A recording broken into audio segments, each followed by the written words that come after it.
Okay, so the cognitive walkthrough we're going to do is on Tor.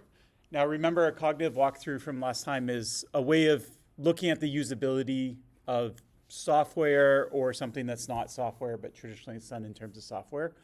It's done by an expert, and the expert we say is a dual expert, meaning they understand how it should work or they understand like what's going on. They have a proper mental model of what's going on, but then they're also an expert in usability, okay?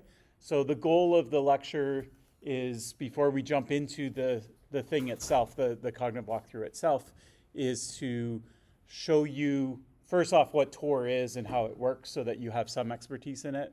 And then we'll talk in a little more detail about the concrete nitty-gritties of how you actually go about doing a cognitive walkthrough. Then we'll actually do it, okay? Okay. So Tor is a tool that lets you browse the web anonymously, and we'll go through what that exactly means. Before we talk about Tor, does anyone else know the name of a tool that would help you browse the web anonymously if you wanted to that's not Tor? Yep. Okay, so VPN. Anything else? Proxies as well. So VPNs and proxies are more or less the same thing. I'll say a little bit about what the difference is, but we'll basically think about a VPN. Okay, and then we can also think about why Tor, what does Tor give you that a VPN doesn't give you? Okay, so normally when you browse the internet, you will browse from a particular IP address. The IP address is given to you by your internet service provider. So that could be, if you're at home, for example, the ISP that you pay, like Bell or Videotron or something like that. If you're somewhere using public Wi-Fi, then the IP address is of that service provider. So it would be Starbucks' ISP if you were at Starbucks. It's Concordia's ISP if you're at Concordia. And if you are on your phone and you're not on Wi-Fi, then it's going to be an IP address that's assigned to you by your phone provider. Or if, say, you're traveling overseas, the phone provider that your phone provider has a deal with that is allowing you to access the internet. Okay, so here we have Alice. She has an IP address. She's going to Concordia's website. Concordia can see Alice's IP address. Okay, why is that the case? Well, when Alice asks for, say, index.html at concordia.ca, Concordia has to know where to send it. Okay, so it has to, by definition, know what her IP address is. Okay, so the first thing that we can't do, okay, what does anonymous mean? So anonymous is different than, say, TLS. So TLS or HTTPS provides confidentiality and integrity. Okay, so that's like protecting the message that's being sent. It's making it so that it can't be modified without detection, and you know that you're actually talking to Concordia.ca, okay? So those are three important security properties that you might want. Anonymity is a different security property. It has nothing to do with those three, okay? It's, does the server know your IP address? That's what we're going to define it to mean. Now, anonymity could be, does the server know who you are? And so there might be ways of knowing who you are beyond your IP address. Okay, it could be because you log in with your real name, or you buy something and you put your credit card in, right? Or you have some cookies or something like that that's going to allow them to track you, okay? So IP address is one way that a website learns who you are. It's not perfect. Lots of people might use the same IP address. We're all here probably in this room on Concordia's Wi-Fi. We probably actually all have the same IP address, okay? So one of us goes to a server doesn't know which one of us it is in the room, okay? So IP addresses aren't perfect. But anyways, there are some reasons why you might want to hide your IP address. And in general, if we could hide it, it's better than not hiding it, right? Privacy is just sort of generally better. But anyways, the problem is we can't just not include our IP address or have our computers make up an IP address for us, okay? If we do that, then the packets will never find their way back to us.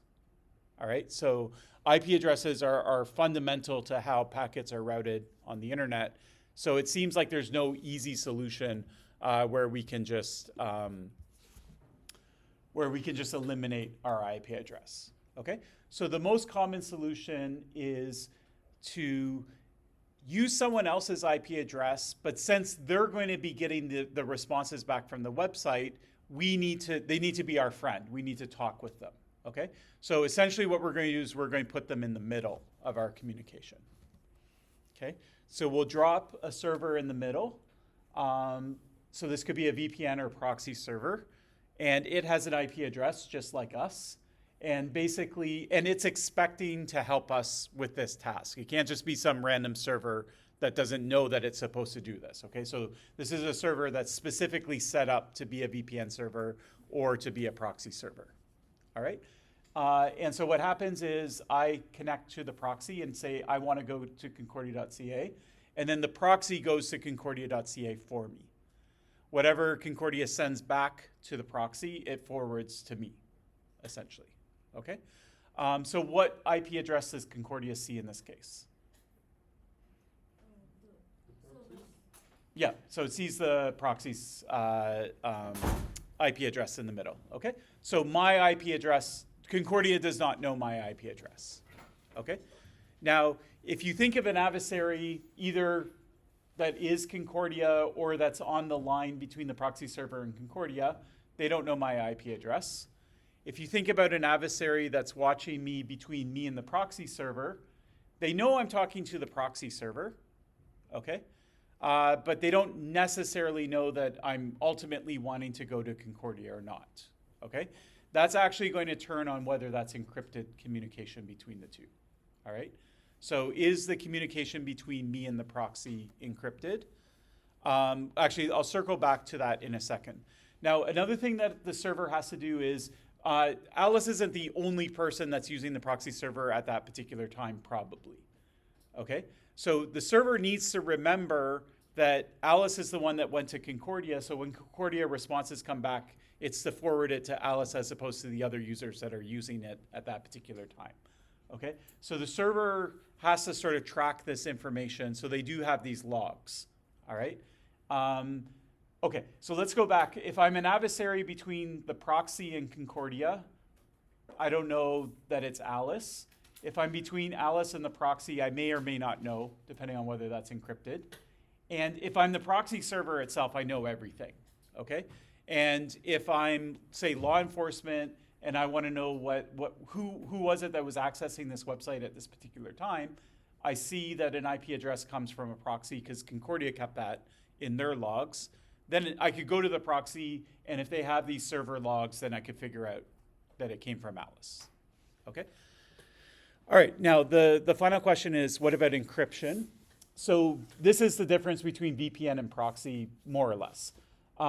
They're a little different in spirit. So proxy is actually closer to what we want. A proxy is basically someone that's going to proxy for you. Okay? A VPN is more about like organizations that want people to work from home and have secure access to their network. And it works by proxying, okay? So it ends up being more or less the same thing, but VPNs weren't set up necessarily for privacy or to hide IP addresses. They had a different purpose, okay? Now, people who want to provide you proxies and maybe give you payment, take payment from you to provide you a proxy, they might use the VPN protocol, okay? So the other difference between a proxy and VPN is just that the protocol is different. So VPN is its own special protocol, okay? So the way that your browser or your operating system is configured would be different if you were going to a VPN as opposed to a proxy, but your operating system and your browser support both, okay? So you can both proxy or you can do VPN. The types of encryption will differ between the two. VPN will give you an encrypted tunnel for sure. A proxy will not necessarily. So a proxy, you just tell your browser, send all my information here. Whether or not it goes over an encrypted channel is between you and the proxy, and your option for encryption here would be HTTPS. So you could configure a proxy over TLS or not over TLS. But with VPN, you're not using HTTPS. VPN has its own encrypted, special like custom encryption, and it's being used for sure. Yeah. So can you use a VPN to the proxy? So then in that case, you just sort of have two proxies, more or less. So you could go to a VPN first, and then you could tell the VPN I want to go to a proxy, and then you could go to the web server. Yeah? But a proxy could accept VPN. So basically what I'm saying is that the difference between the two is just the protocol that you choose to use. So someone's in the middle, they're like, I'm going to proxy your information. Do you want to set me up like a proxy using one kind of encryption, or do you want to set me up like a VPN using a different? Yeah? Okay, so for the purposes of this course, I don't care about the difference between the two. Okay, so proxies, VPN, we'll just consider them the same. I'm not going to ask you on an exam what the differences are between them or anything like that. Okay, but I just mentioned that there are actual differences. Now, proxies and VPN and HTTPS are not mutually exclusive. Okay, so the proxy is hiding your IP address. HTTPS is doing everything else. It's hiding the information, it's giving you message integrity, it's giving you server authentication, okay? So ideally you want all four of those properties. You want the anonymity, you want the confidentiality, integrity, and server authentication. So ideally you want to be using both. And when you use HTTPS, HTTPS is what we call end-to-end encryption.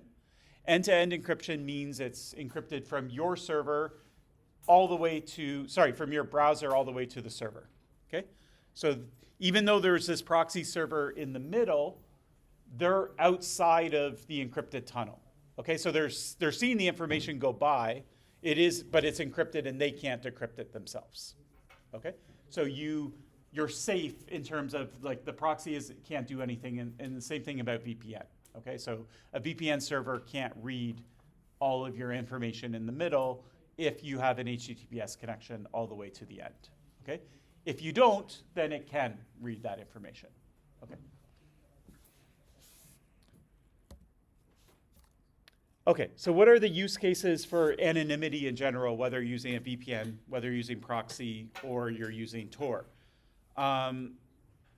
So law enforcement uses it, like for example, when they do investigations, they might want to like get some information, but they don't want to tip off the server that they're investigating them.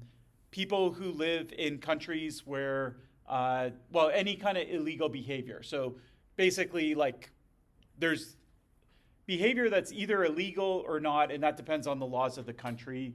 And then there's behavior that we would sort of morally consider okay or not, okay? And so sometimes there's behaviors that we think are okay or moral, but they happen to be illegal because of the country that someone's in. So in that case, we tend to call them a dissident. Or there's people who are doing things that are illegal based on the country that they're in, and we also think they should be illegal, then we might call them a criminal. Okay, so anyways, people who want to do things that are illegal, whether it's right or wrong, they both use it. So criminals and dissidents both use it. Some countries use a lot of internet censorship. Technically, it's the same thing. It's illegal to go to certain websites or look at information about certain events, and you can use these servers to circumvent that. Another thing that's used is geo-hopping. So for example, let's say I want to watch Netflix. They don't have the movie that I want to watch, but if I look like I'm in the United States, then it might have the movie, okay? So I just want to make myself look like I'm coming from the US to watch the movie, so that's called geo-hopping. Another thing that also kind of falls under crime, I guess, is piracy. So like say you want to download music or movies, and you're scared that the movie studio that put it up is going to try and charge you or sue you for copyright infringement, then you might use a VPN or a Tor to hide your IP address, so then they just see the peer-to-peer network that you're downloading it from just sees the proxy's IP address. They don't see your actual IP address, okay? Now there may be more uses beyond that, but these are some of them. You can also think of it just as general privacy. So maybe you don't want people, why should someone know what your IP address is, right? So maybe I'll just generally do it. Now on that last note, you might ask yourself, well, why don't we just always do it? You know, probably all of us in this room right now, I see a lot of laptops out. I would probably suspect that none of us are using a proxy VPN or Tor at this immediate time. Maybe I'm wrong. Maybe one or two of you are, but I don't think all of us are. Okay, why is that the case? Why don't we just always do it? Latency. Oh, yeah, okay. So the main thing is it introduces some delay. Okay, so it's going to be slower going through a middle person because you have to route all your information to them before it ends up going to the server. Okay, so latency is the answer. Notice that when we talk about the speed of the internet, sometimes people mean two different things and they're different. So one is latency, which is sort of like how fast can my message leave my computer and get to the server. And then there's bandwidth, which is like how fast can files that are coming down to me come down in terms of like their size, like how much data per second can get transmitted. Okay. Now proxy servers, they don't necessarily affect your bandwidth. Okay. So like for example, let's say you're downloading a huge file from Concordia. It's going to take a little longer for the first packet of that file to reach your computer because it has to go through the proxy. But as long as you have a lot of bandwidth, the proxy has a lot of bandwidth, and Concordia has a lot of bandwidth, then once you get over that delay, you will be receiving the file just as fast, like just as much data per second as you would without the proxy. Okay? So bandwidth and latency aren't the same. In this case, it's specifically bad for latency. So like say you were playing a game, like a video game, this would kill you, like using a proxy server because your ping time would be really, really low. But if you were downloading a movie, it wouldn't necessarily matter that you were using a proxy server. But it might be bad for the proxy because now they're sharing their bandwidth across 1,000 users and everyone's downloading movies and things like that. Okay, so now we'll talk about Tor. So at a high level, Tor is a proxy system. So it's just like proxies or VPN. And the main difference basically just comes down to the fact that instead of using one proxy, you're going to use a couple. Okay, so you're going to put your information through 2 or 3 proxies. Why is that a benefit? Well, the main thing that we're trying to challenge is this server log in the middle. Okay, so if you just use a single proxy, there's one server log, and if someone gets that server log, they know everything there is to know.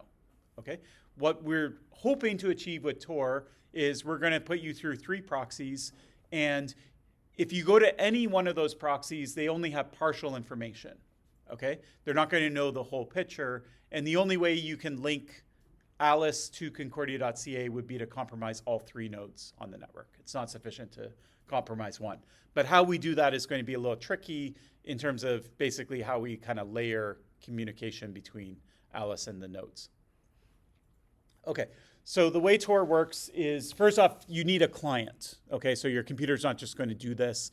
Technically, for a proxy and a VPN, you do as well, except for operating systems and browsers have that support already, okay? But your standard operating system, some do like Tails or something like that, but like Windows, Linux, like Ubuntu, Mac OS, they're not going to come with Tor native in the operating system, so you're going to have to install it, okay? We're going to look at that process. What does it mean to install it and configure it? That's what the cognitive walkthrough will be. So the first thing you do is you say, hey, Tor, tell me about all the Tor nodes that I can use. Okay, I want to use 3 proxies. Tell me about all my options. And so Tor maintains this in a directory. So they have a directory of a whole bunch of Tor nodes. So they'll say, okay, we have 100 nodes that are available right now. You can use any one that you want. Okay. Now your client will make decisions for you automatically, but you can go into settings and you can override it. Okay. The default for Tor is that you pick 3. You don't have to use 3. You could use less. You could use more. It's up to you. Okay. But by default, your client will pick 3 of these servers. I wouldn't say it's completely random. We'll kind of circle back to this a little bit later. But anyways, it's going to make a decision about 3 of these servers to put the information through. So let's assume that we choose N1, N2, N3. Okay. Now, before we send a packet to Concordia.ca, what we need to do is we need to basically set up sort of our proxy tunnels between us and node 1, node 2, and node 3, okay, so that they're ready for the information. So we call this a circuit or that's Tor speak. So we set up sort of a circuit between these three. We get some communication channels in place. There's going to be encryption on those communication channels. And then once they're there, then we can start visiting websites like Concordia. So the first thing I'm going to do is I'm going to go to node 1, and I'm going to say, okay, I want to use you as my first node in my circuit. Now, node 1 does know who Alice is. Okay, node 1 sees Alice's IP address. Okay, there's no way around that, right? Just like your proxy server is going to see your IP address. What we want is we want node 1, even though they see our IP address, we don't want them to know that we're ultimately going to concordia.ca. Okay?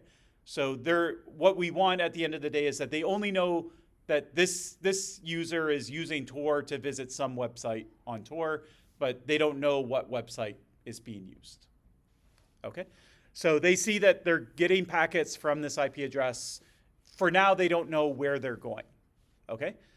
So what Alice will do then is she'll create a second encrypted channel inside. I should mention the yellow here is meant to denote encryption. Okay, so Alice has end-to-end encryption between her and node 1. So if there's an adversary like her ISP that's listening on that line, they don't know what's being said. They do see that Alice is talking to this entry node. They can go to the Tor directory themselves and say, hey, this is a node on Tor. Okay, so anybody who's on the wire between Alice and N1, they basically know she's using Tor. They just don't know what she's doing on Tor. Okay. All right, then inside that outer encrypted channel, we're going to establish a second encrypted channel that's going to go all the way from Alice to N2 directly, okay? So this is distinct from a channel where it goes to N1, N1 decrypts, and then re-encrypts for N2, okay? So that's not what's happening here. And it was kind of awkward to denote, but the idea of the color going all the way through is meant to denote that N1 doesn't have access to what's inside this tunnel, okay? So N1 doesn't know anything about it. Now N1 does have to deliver the packets to the right party, okay? So remember tunnels, like you can think of them as envelopes. There's stuff in the envelope and there's stuff on the envelope, okay? The stuff on the envelope is like where the envelope's going, right? If you don't know where it's going, then you can't get it to the right place. Okay, so what N1 knows so far is that Alice is asking N1 to forward information to N2, but N1 doesn't know what that information is because it's encrypted for N2 from Alice. Okay, so, and if you know about HTTPS, you know that there's this handshake, this three-way handshake. So that's what's happening actually is that you're doing this handshake over the encrypted channel, like with the party in the middle. So that detail doesn't really matter if you don't know about handshakes, but I'll just mention it. Okay. N2 doesn't know anything other than it got a packet from N1. Okay. Specifically, N2 doesn't know that it ultimately came from Alice. Okay. The fact that the packet came from Alice is the yellow communication here. Okay. So the yellow communications from Alice to N1. N1 decrypts or strips off the yellow layer, and then it just forwards the pink layer on, okay? And if N2 wants to send messages back to Alice, it sends it back to N1, and then N1 says, oh, this is a message for Alice, and sends it back to Alice, okay? So N2 has no direct communication with Alice. So Alice chose N2, so Alice knows who N2 is. But N2 doesn't know who Alice is, okay? It just knows it's getting some information over Tor from N1, all right? Then we can recursively do the same thing to N3. So we make another encrypted tunnel inside the other two encrypted tunnels, the green one, and it goes all the way from Alice to N3. So nobody can decrypt that tunnel other than N3, okay? But what N2 does know is that this green tunnel is going to N3, okay? N1 can't see the green tunnel at all because the green tunnel is inside the red tunnel. Okay, so N2 is the only one that can see the green tunnel, and N2 knows that the green tunnel goes to N3, but N2 can't go inside of the tunnel itself. Okay, I'm going to pause. Is this making sense, or is it's sort of confusing? So who creates the tunnel? Yeah. So Alice creates all the tunnels. So she knows, so she first creates a tunnel to N1. And then once she has that tunnel in place, she basically says, hey, N1, I have this second tunnel that's going to N2. You can't see inside of it. I'm just telling you where it's going. Okay? So then what N1 will do is it will forward that tunnel to N2, and then N2 can see what's going on inside of that tunnel. Yeah? So inside of that tunnel, she's going to put another tunnel for N3.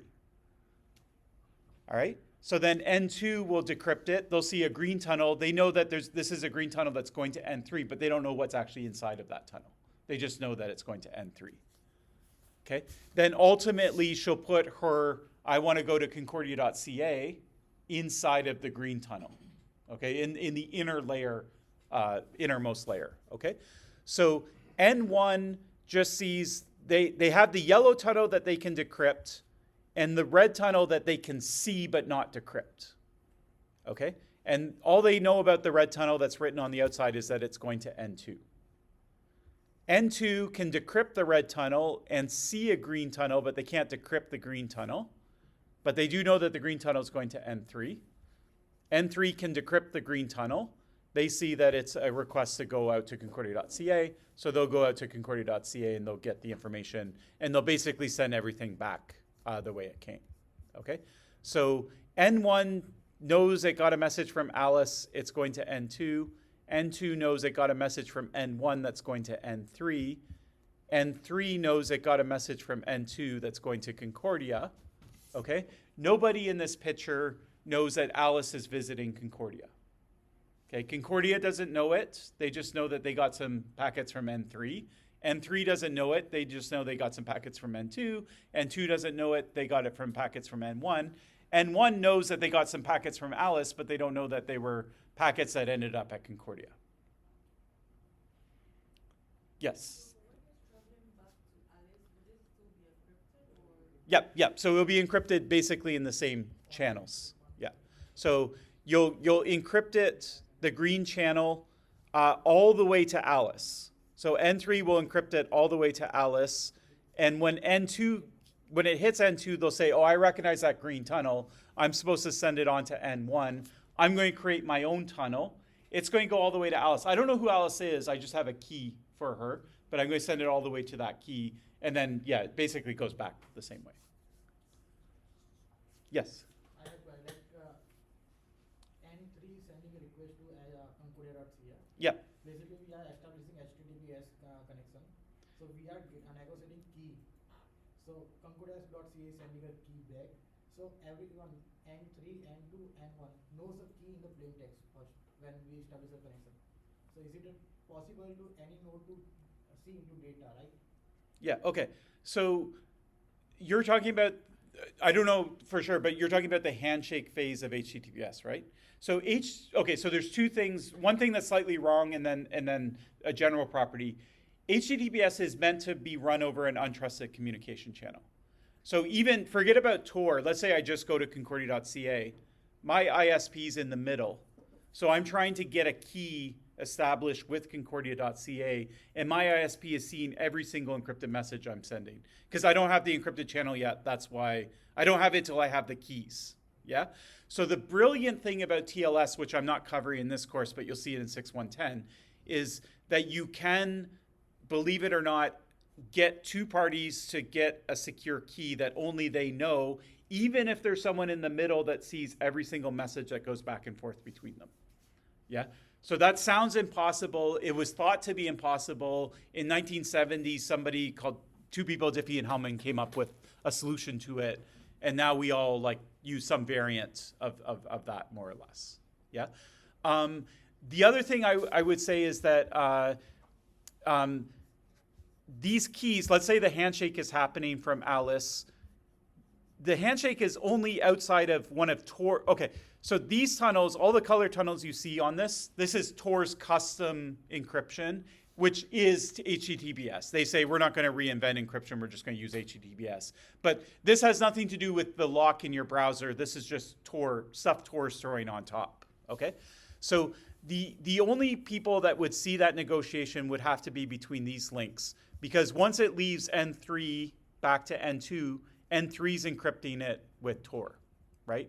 So N2 doesn't know, it doesn't see the actual information that Concordia is sending, yeah? Otherwise, it would know that this information came from Concordia. But N2 knows the key of communication between N2 and N3, right? Okay, N2 knows that this encrypted information is supposed to go to N3. Yeah. So initially when like they are doing some exchange of the parameters like the indifferent, Yeah, suppose public parameters. yeah. So every node can see the parameters, public parameters which are transferring for the key establishment. So they can only see it between them and the next guy. They can't see that between them and the previous. But the parameters between Concordia and client are the same. Every node can see what data going from their tunnel to another tunnel because they have a key. Okay, let me try and explain it again, because I think this will answer your question. So you got to think more temporally. So what happens is before N1 even knows anything about N2, Alice and N1 do a complete Diffie-Hellman handshake. So this yellow tunnel is done. It's not like they start the negotiation, then they start the negotiation, then they start the negotiation, then it all, like, it's not like they set them all up in parallel, okay? So it's a serial thing. And it wouldn't even matter to set it up in parallel, but just, or actually, no, I think it would. So it's a serial thing. So they do the three-way handshake with N1. Now they have an encrypted tunnel, right? Only at that point do they start key negotiation with N2, okay? Now, yes, N1 can see the key negotiation happening with N2, okay? So that's fine. So they already know that it's coming from Alice and they're going to N2. They can see the key negotiation. They can't do anything about it, just like your ISP can't do anything about it, right? So they can't get in the middle. They can't like break the tunnel, but they can definitely see it happening, okay?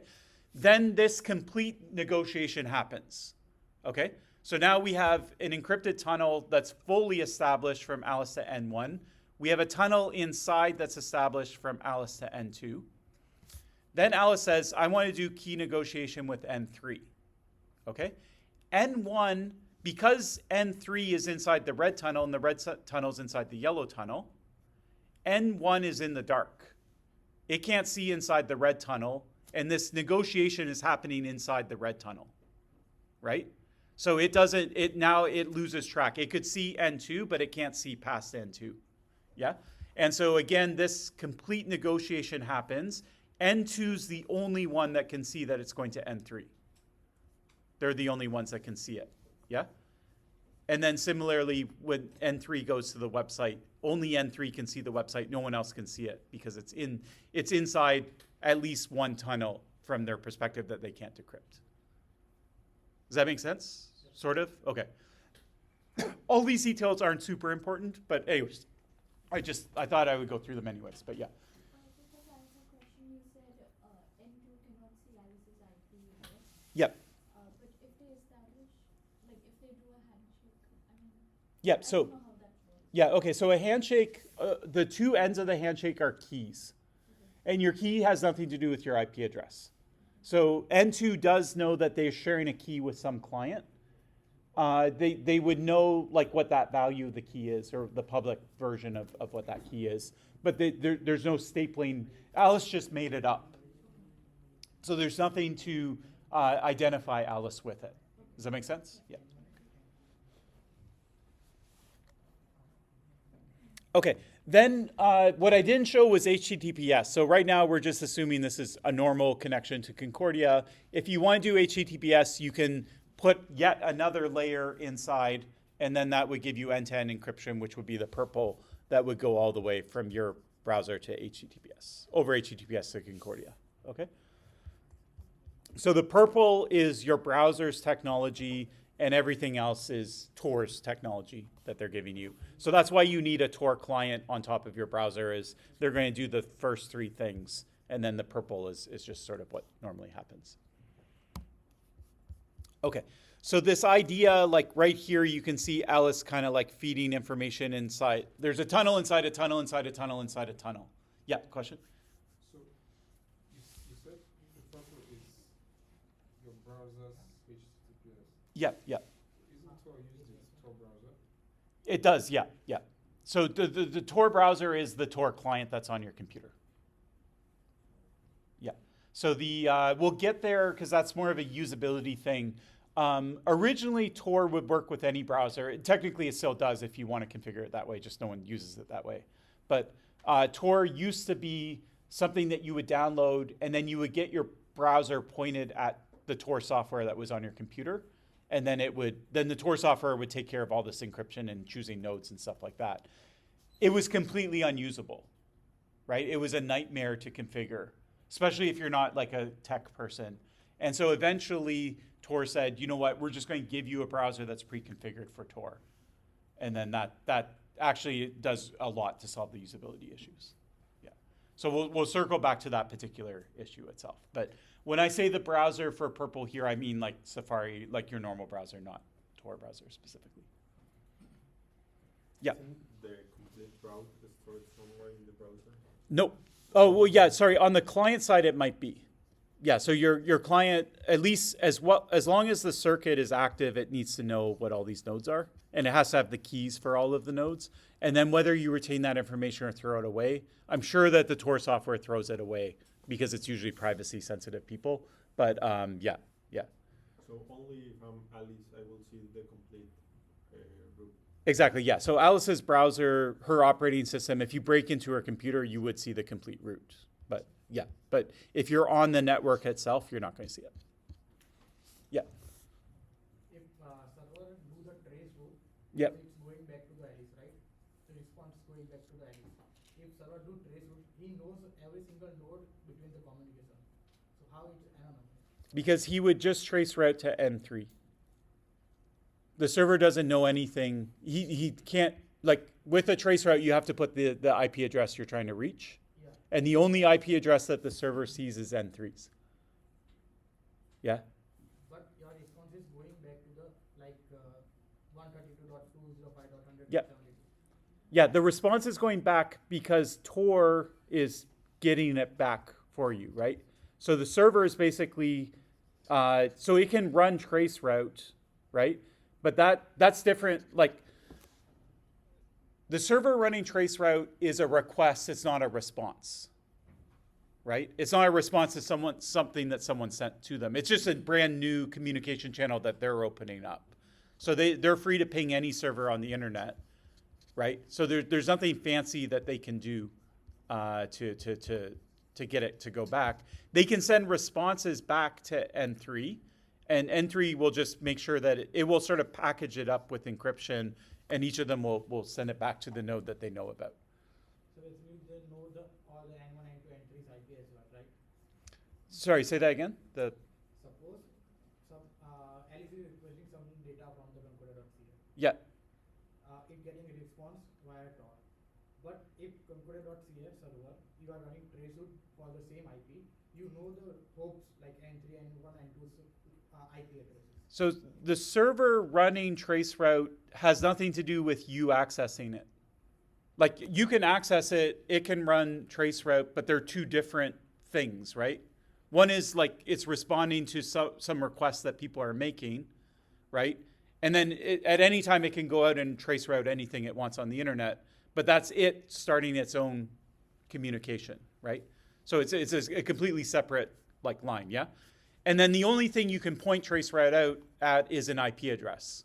And the only IP address you know is N3, yeah? So you can't like bury a traceroute inside a response. Like it's just not how it works. It's just, traceroute is just, you put an IP address and then you every time you hit a server on the way there, you just bounce back a message saying, yeah.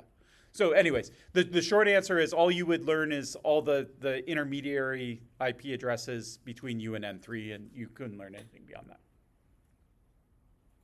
Yeah. Yeah, in the Tor browser, they often use the term that is onion network. Yeah. NordVPN has this like to access the onion network. So is it the same network that the Tor browser or NordVPN gives access to use for usability? Okay.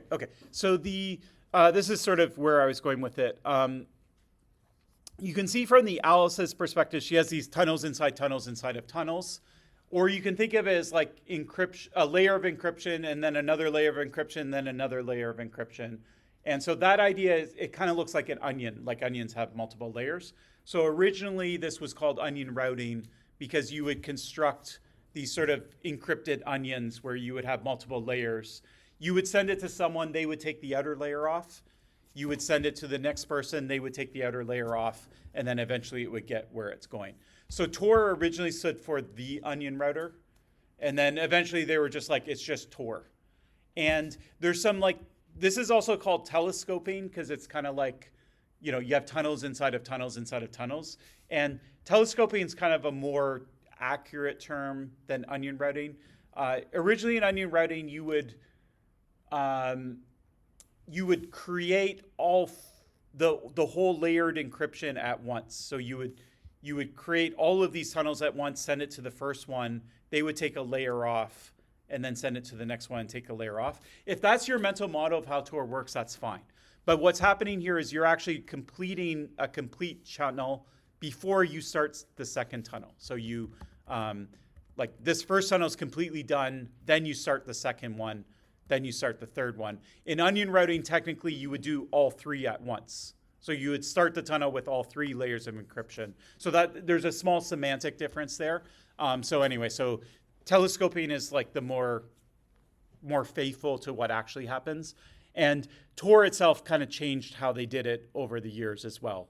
So this ends up being the best way of doing it. But, yeah. And you said the Tor network is always the forward path and reverse path. Is it always the same, or sometimes it can be asymmetric, like asymmetric routing can happen? The forward and reverse path can be. As far as I know, so as far as I know, it's always symmetric. Yeah. Now, hypothetically, could it be asymmetric? Maybe, but you would have to set up your tunnels. You'd have to set up tunnels on both the forward path and the reverse path. And then somehow you'd have to tell N3 that, you know, you're getting from N2, but when it goes back, send it back to N4 instead. Then hypothetically, there's no reason why it couldn't do that. So I don't know of Tor supporting that at all. But yeah, it's something that's theoretically possible, but I don't think it does it. In fact, I know for a fact it doesn't do it. But yeah, and you'll see it when we actually use it. So say you want to get to Concordia.ca. Yep. But you don't want your reply to go through N2. Yep. Can that be done? So it's sort of a related question. So the question is, do you want your requests to go through N2? Yes. Okay, so then Tor, in theory, it could maybe be like the software. There's nothing stopping the software from being able to do that, but it's not how it's programmed. So the way it's programmed now is that your forward path and your reverse path are identical. Now you can choose not to use N2 at all. If you don't like N2, you can say, I don't want to go through N2, right? But that would apply to both the forward direction and the back direction. Yeah. And beyond that, there's no reason, if you trust them to be on your path for the forward direction, you might as well trust them to be on the reverse direction because it, there's basically no, they can de-anonymize you in conjunction with N1 and N3 anyways. Yeah. Okay, other questions? Okay, so just to review, this is the sort of important thing. All these tunnels inside tunnels and all that stuff, I just wanted to show you mechanically how it works. But the more important thing is the high-level properties that you get. So this is on the previous slide, but I'll just summarize it again. So node 1 we call the entrance node. It knows Alice's IP address. It knows that because it's part of the Tor network that Alice is wanting to use Tor. That's why Alice is talking to it. It's using Tor's custom protocol. And it has to know where to send the information after itself. So it knows who the middle node is. Okay? But what it doesn't know is it doesn't know who the exit node is, the third node, and it doesn't know what website Alice is visiting. Okay? The middle node knows the entrance and the third node, which is called the exit node. And it doesn't really know anything. If you're in the middle, you just know that two Tor nodes are talking to each other. You don't know either the user or the website. And then the last node, the exit node, it knows what website's being visited. It knows the middle node. It doesn't know that it's Alice. It doesn't know the first node either. I guess I didn't list that, but that's the other thing. Okay? All right. So no server knows Alice's IP address and the website being visited. There's no one server that knows everything that Alice is visiting Concordia. Okay? Agreed, right? All right. Is there any two servers that know that information? Okay. Why do N1 and N3 know that? Anyone needs to know where to send the packets to. Yeah. So where is it sending it to? Alice? Yeah. So it's in one direction it's sending it to Alice, and in the other direction. It's sending to N2. Okay. And what does N3 know? N3 knows the endpoint there. It needs to know where it sends the packets also to and Okay. backwards. Okay. All right. Now, how is it that N3 and N1 can link Alice to Concordia? Through tunnels? Knowing the exit node and the entrance node of N3, they can join them. Let's say you are the entrance node and you are the exit node. You're the government. You want to spy on Tor users. You set up a whole bunch of nodes. Alice chooses nodes at random. And this time she happens to choose one of your servers as her entrance node N1 and one of your servers as N3. Yeah? Mm-hmm. So how do you know that Alice is visiting Concordia? Because I know it's being sent by Alice to N2, and I'm receiving something to N2. Okay. To So, Concordia. so the answer is that N2 is in common between the two. Okay? Now, is Alice and Concordia, like Alice going to Concordia, is that the only circuit that you as N1 and N3 are running where N2's in the middle? Not necessarily, right? And especially if you're Tor, lots of people are using it, and there's only so many Tor servers, okay? So let's say there's like 5 people that happen to choose N1, N2, N3, okay? If you're N1 and you're N3, do you know that Alice is visiting Concordia? You know Alice is talking to N2, and you know that somebody that's talking to N2 is talking to Concordia, right? But if there's 100 people using N2, right, you don't know which one, you can't conclude that it's Alice visiting Concordia, okay? You know one of the people that has N2 in the middle is Alice, and you know that one of the people that has N2 in the middle is going to Concordia, but you can't necessarily know that they're the same, okay? So there's 2 ways around that.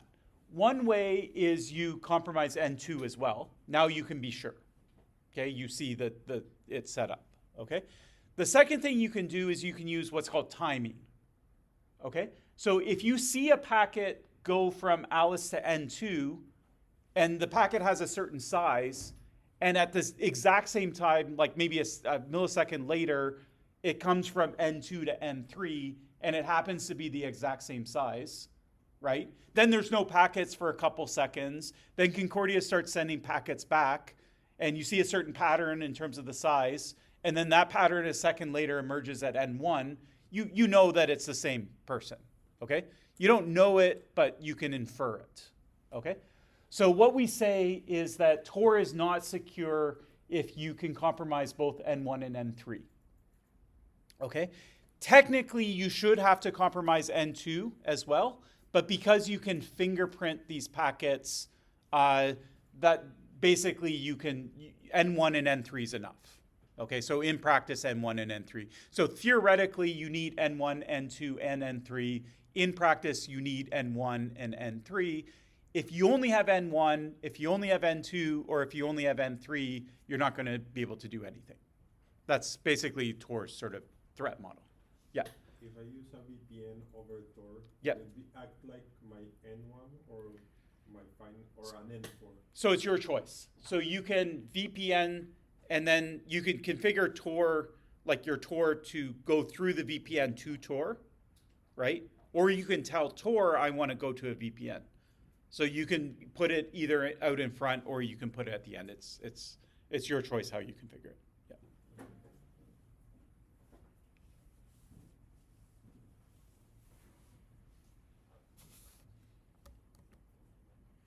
Okay, so we call it a global adversary that can control both the entrance and exit nodes, and they control it by fingerprinting. Okay, now are all these nodes the same in terms of what you can see? So we said like, well, the middle node really doesn't see anything. It just sees a bunch of internal Tor traffic, okay? What the entrance nodes can do is they could at least know all the users that are using Tor at a particular time, okay? So you don't necessarily know what websites they're going to, but the entrance nodes across all the entrance nodes, they could, keep a log of all Tor users at all time, okay? So that's not nothing. That's something, that's some information. So entrance nodes are particularly sensitive. What Tor does is they have a program called the entry guard program. So your software will not just pick a random node to be your first node. It's considered kind of more of a sensitive task. And so it will pick it from a kind of trusted list of nodes. What does trust mean in this case? It just means that, like, I don't know, Roger Dingledine, who runs Tor, knows personally that Concordia is running one of these nodes, and he knows me and he likes me and trusts me, so that's how I get on. That's how this Tor node gets on the entrance guard program. That's my understanding of the program. Okay, so it's based on kind of like more or less human trust. The exit node is also a special consideration. So the exit node, from the user's perspective, they don't care. The exit node isn't any more or less trusted. But what the exit node can do is, first off, any information that's not sent over HTTPS, it can look at. Okay? So anything that you're doing over Tor, it can look at that information if HTTPS is not being used. The second thing is, would you want to be an exit node? Let's say you had a spare server in your basement. Would you, and you're like, I like Tor, I think people should have privacy online. You might be an entrance node or a middle node. Why would you think twice about being an exit node? Because every time your IP going to the Yeah, your IP is the one that's going to the server. forest behind you. Yeah. So law enforcement are tracking down child pornography, right? They take over a website, they get a warrant, they go into the server, they say, what are all the IP addresses that access this? Well, guess what? Your exit node is going to be one of those IP addresses, okay? Not because you were doing it, because one of the Tor users was doing it. Then the law enforcement is going to come and kick down your door and arrest you and seize all your computers, which has happened in real life for people who run Tor exit nodes, okay? So I know people, for example, that run Tor exit nodes. For example, the University of Waterloo runs one, and they said, we can't be an exit node, okay? We're happy to run a node, but make us an entrance, make us a middle node. We will not be an exit node. So if you decide to donate server time to Tor, you can choose that for yourself. So you can choose, like, that exit node thing's not for me. I'll be an entrance node or a middle node, but I'm not taking the liability of being an exit node. Then who usually is the exit node? It's just people who are willing to deal with a little bit of friction. And ultimately, no one's like got charged. Like, it's not a crime to run the exit node. And ultimately, the investigation will conclude that it did come over Tor and you were just an exit node, right? So like, you will get your computers back. But it's just the friction of having to deal with the investigation until it's settled and things like that. So that's why people don't want to do it. But there's enough people in the world that are willing to deal with that anyways, and so they do it. Yeah. And then lots of government agencies themselves are probably exit nodes, just because they want to monitor what's happening on Tor.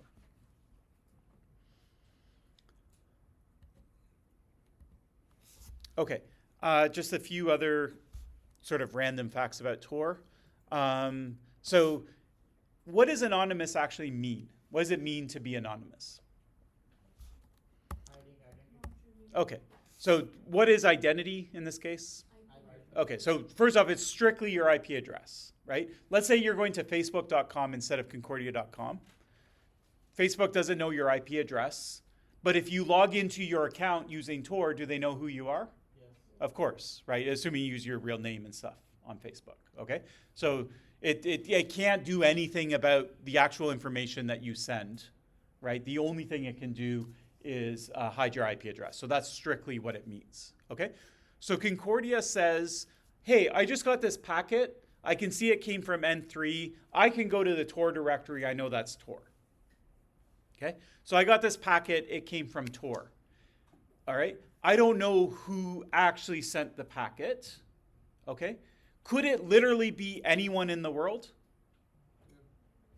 In a sense, okay? But give me a smaller set of people that it could have been.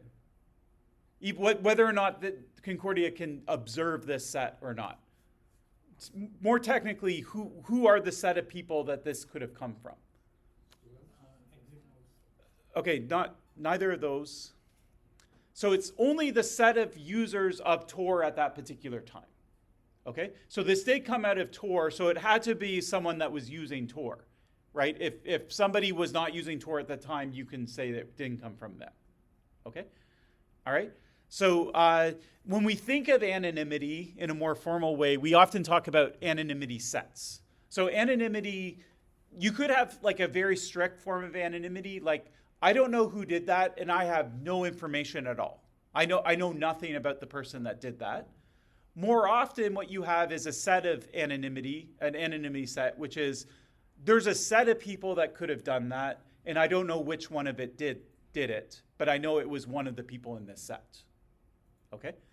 So the biggest anonymity set you could have as a human is every human that's alive today. Okay? Right? That's the biggest anonymity set you could have. But if you do something on the internet, the anonymity set's going to be like, well, every human that has access to the internet. If you have humans that don't have internet access, then they didn't do that action, okay? So anonymity sets are always a little smaller than you think. They're never the big maximum anonymity set, okay? So the anonymity set for Tor is the set of users who are using Tor at a particular time. Now, you may not know what that set is, okay? But that is technically the set, okay? So let's say theoretically, somehow I was able to know everyone that was using Tor in a particular time period. And let's say there was only one person using Tor during that particular time.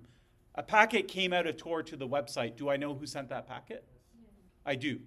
Okay? So your anonymity set in this case is 1, so you actually don't have anonymity. Okay? So your anonymity is only as good as your anonymity set. Okay. Now, the reason I mention this is I have a story about anonymity sets. So there's another university called Harvard, and the students there are a lot worse than the students here at Concordia. And one of them really didn't want to write their final exam.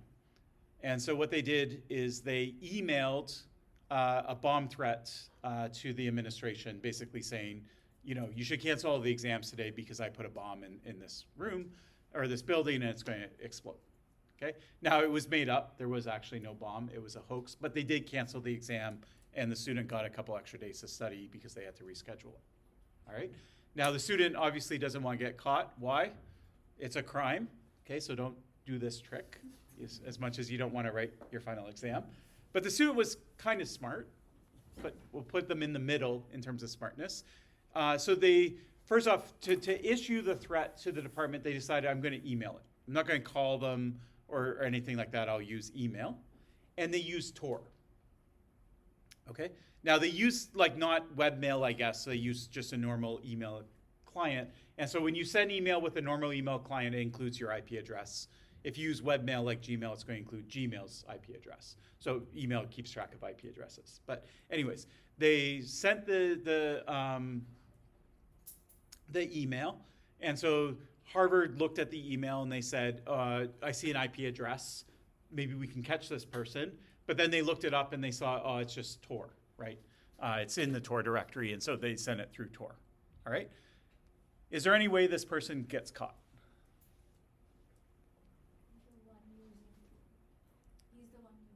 So he is the one using Tor. Does Harvard know all the people that are using Tor at a particular time? Okay, so they know when the email was received. They know that this user was using Tor at that particular time, but they can't see all the people that are using Tor. There's probably thousands, maybe tens of thousands. I don't know how many people are using Tor.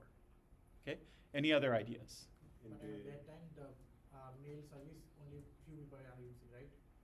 The mail service, like Pitron, maybe he is using Pitron, but at that time from thousand of the Tor user, maybe one or two is using same Tor service. Okay.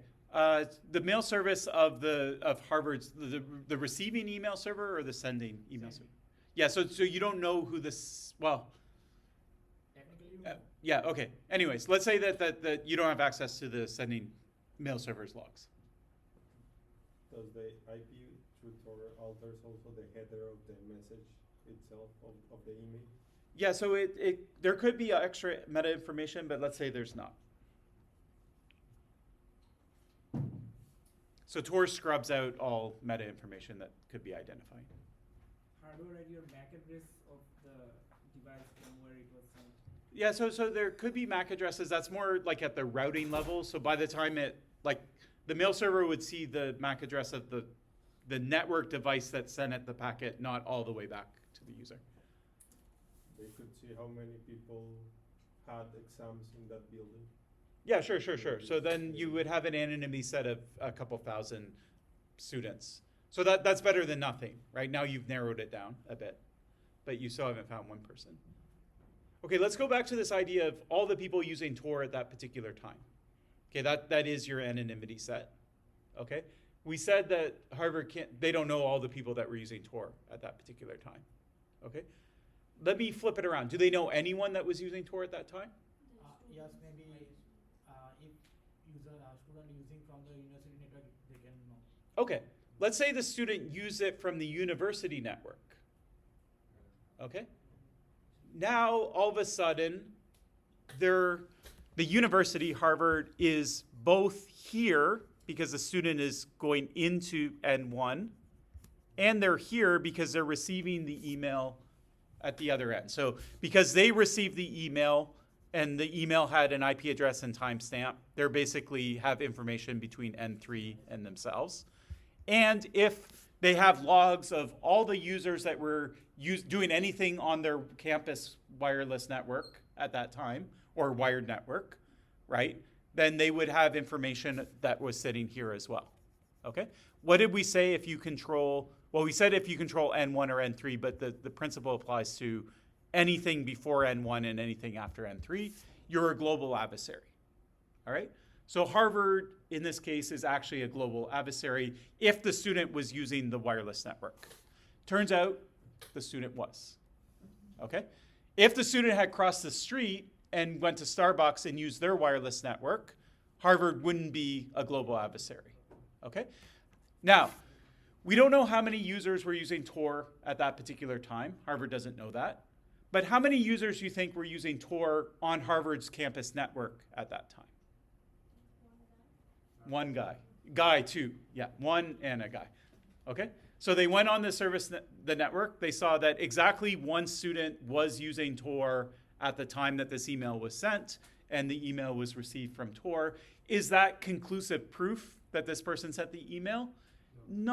It's not conclusive. It could be coincidental, right? Maybe the real person wasn't on the network and that person was doing something else on Tor, but it's highly circumstantial, okay?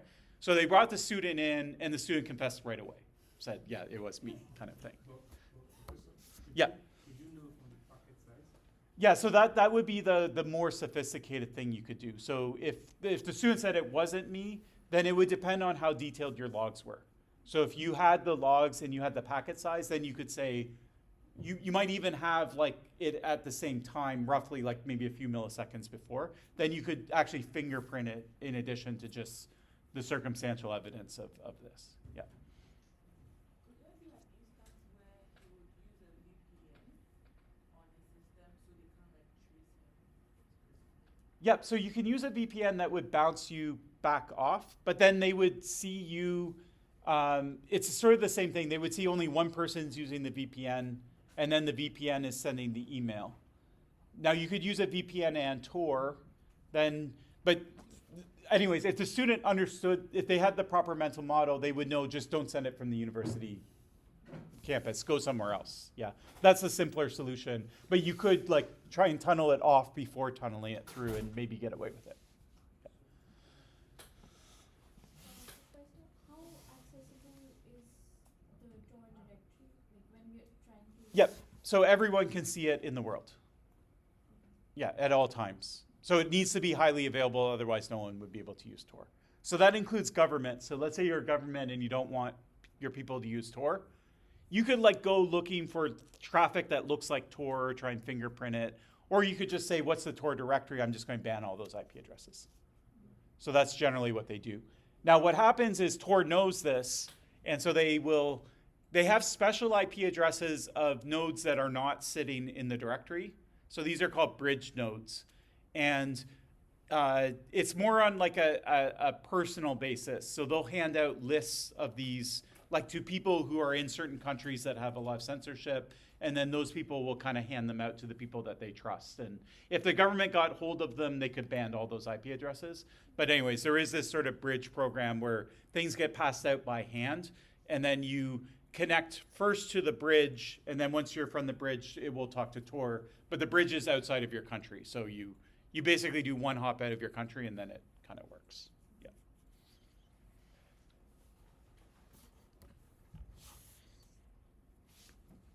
Okay, the other thing that Tor does for you is, so far we've just talked about basic HTTPS or HTTP, but there's a little more to the web that you have to pay attention to.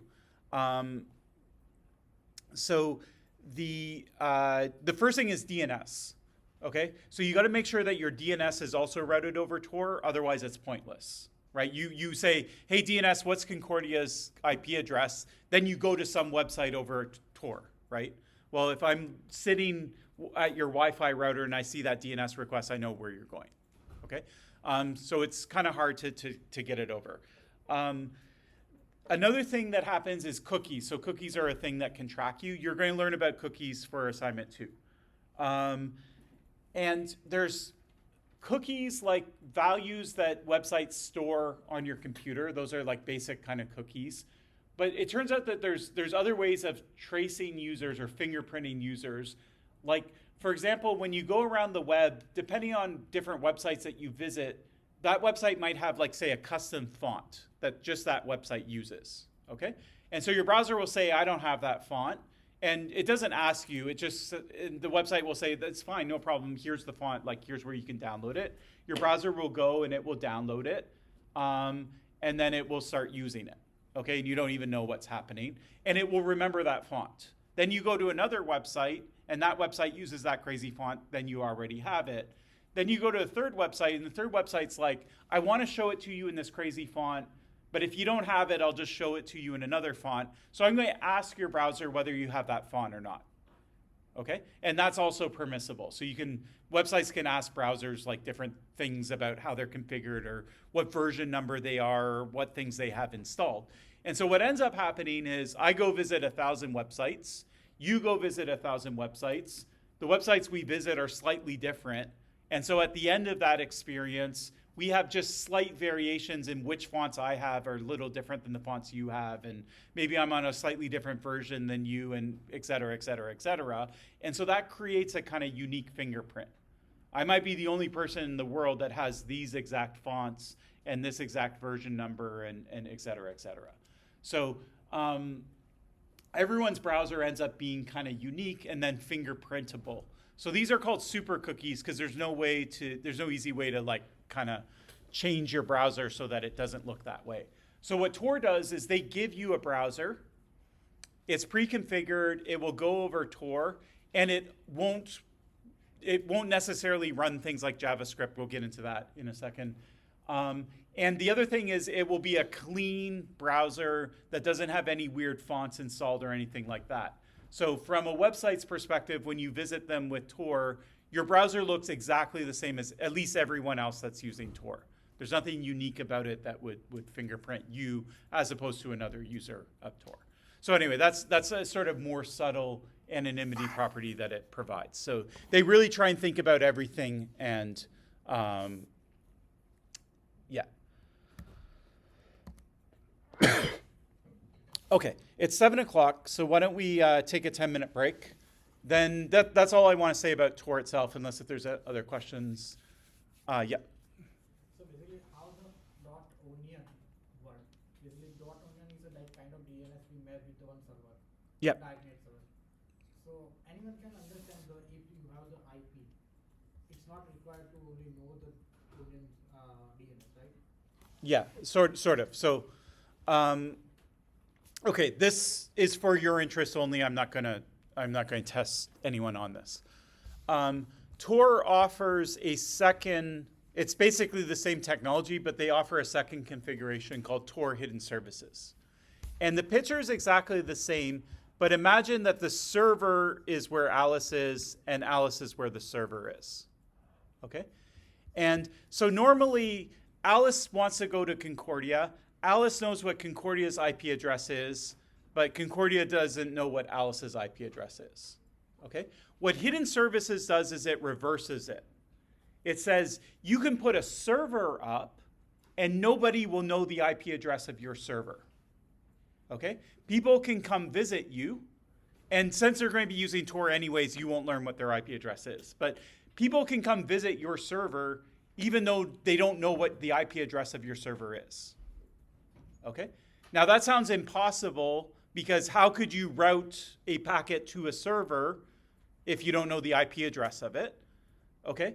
But what happens is Tor remembers it for you. So the server will set up a circuit between N1, N2, N3, and what they'll hand out to people, instead of a URL like www.google.com, they'll send out an encrypted packet that if you send it to N3, N3 will say, okay, I know what that is. That's this hidden server.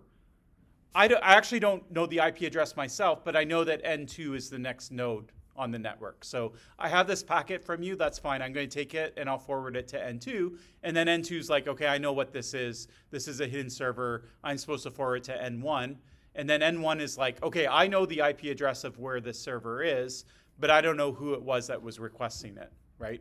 I just know I'm the person that handles this IP addresses, all the traffic to and from it, okay?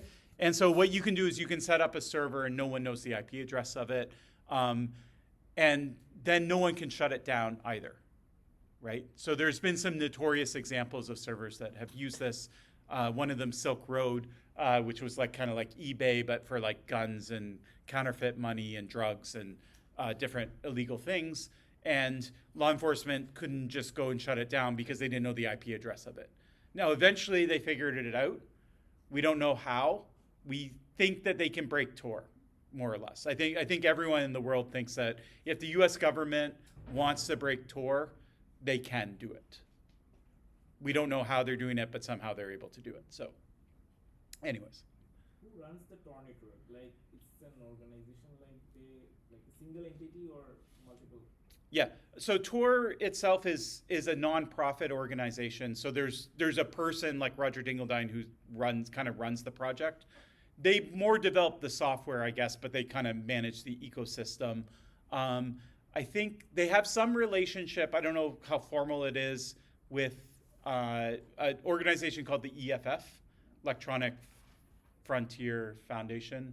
And they do like a lot of legal cases around technology and things like that. So they're a bunch of lawyers, more or less. And so they either own Tor, or I don't know the exact relationship.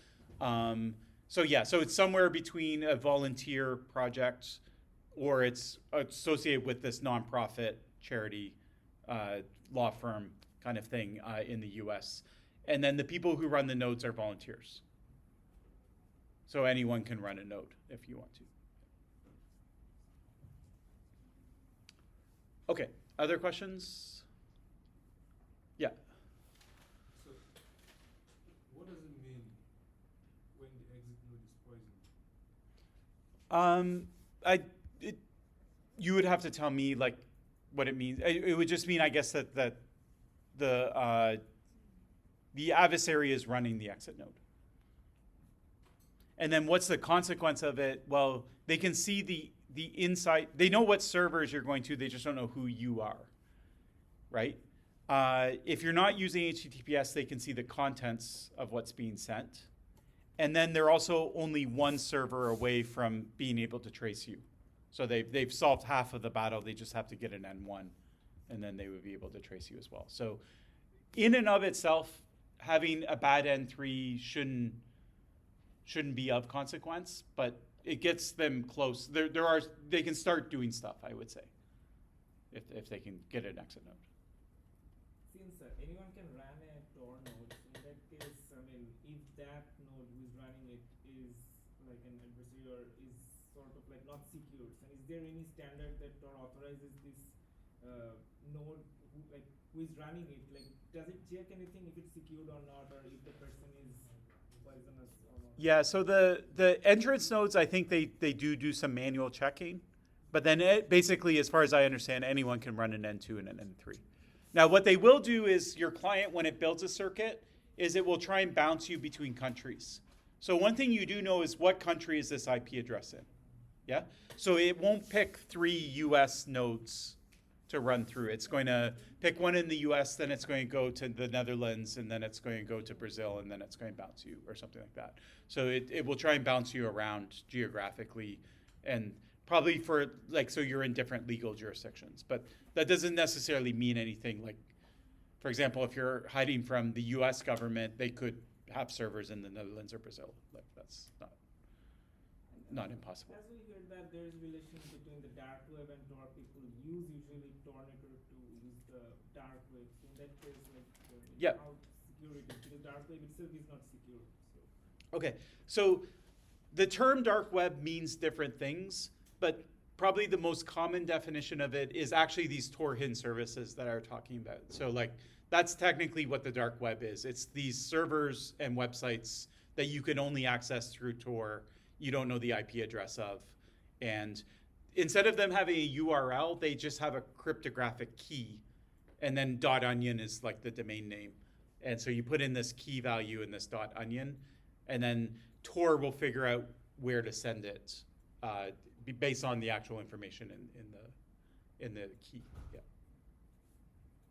But then some people talk about the dark web as just anything that's sort of illegal online, or there's different definitions, but the strict definition is actually like servers that are being run over Tor that are hidden.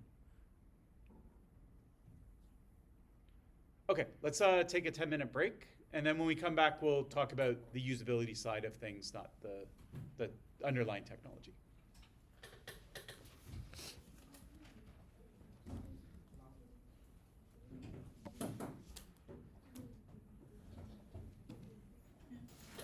Okay, now we'll go through the usability side. This is important for your assignment, so pay attention. Okay, cognitive walkthrough, you basically have 3 tasks. You're going to set what are the core tasks. You will do this for the assignment.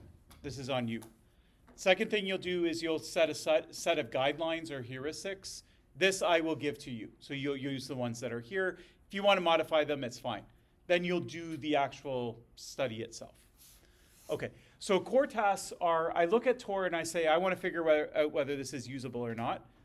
Heuristic evaluation is I just start clicking on buttons and figure out what every button does. Tor task is different. It says, what does an actual user want to use Tor for?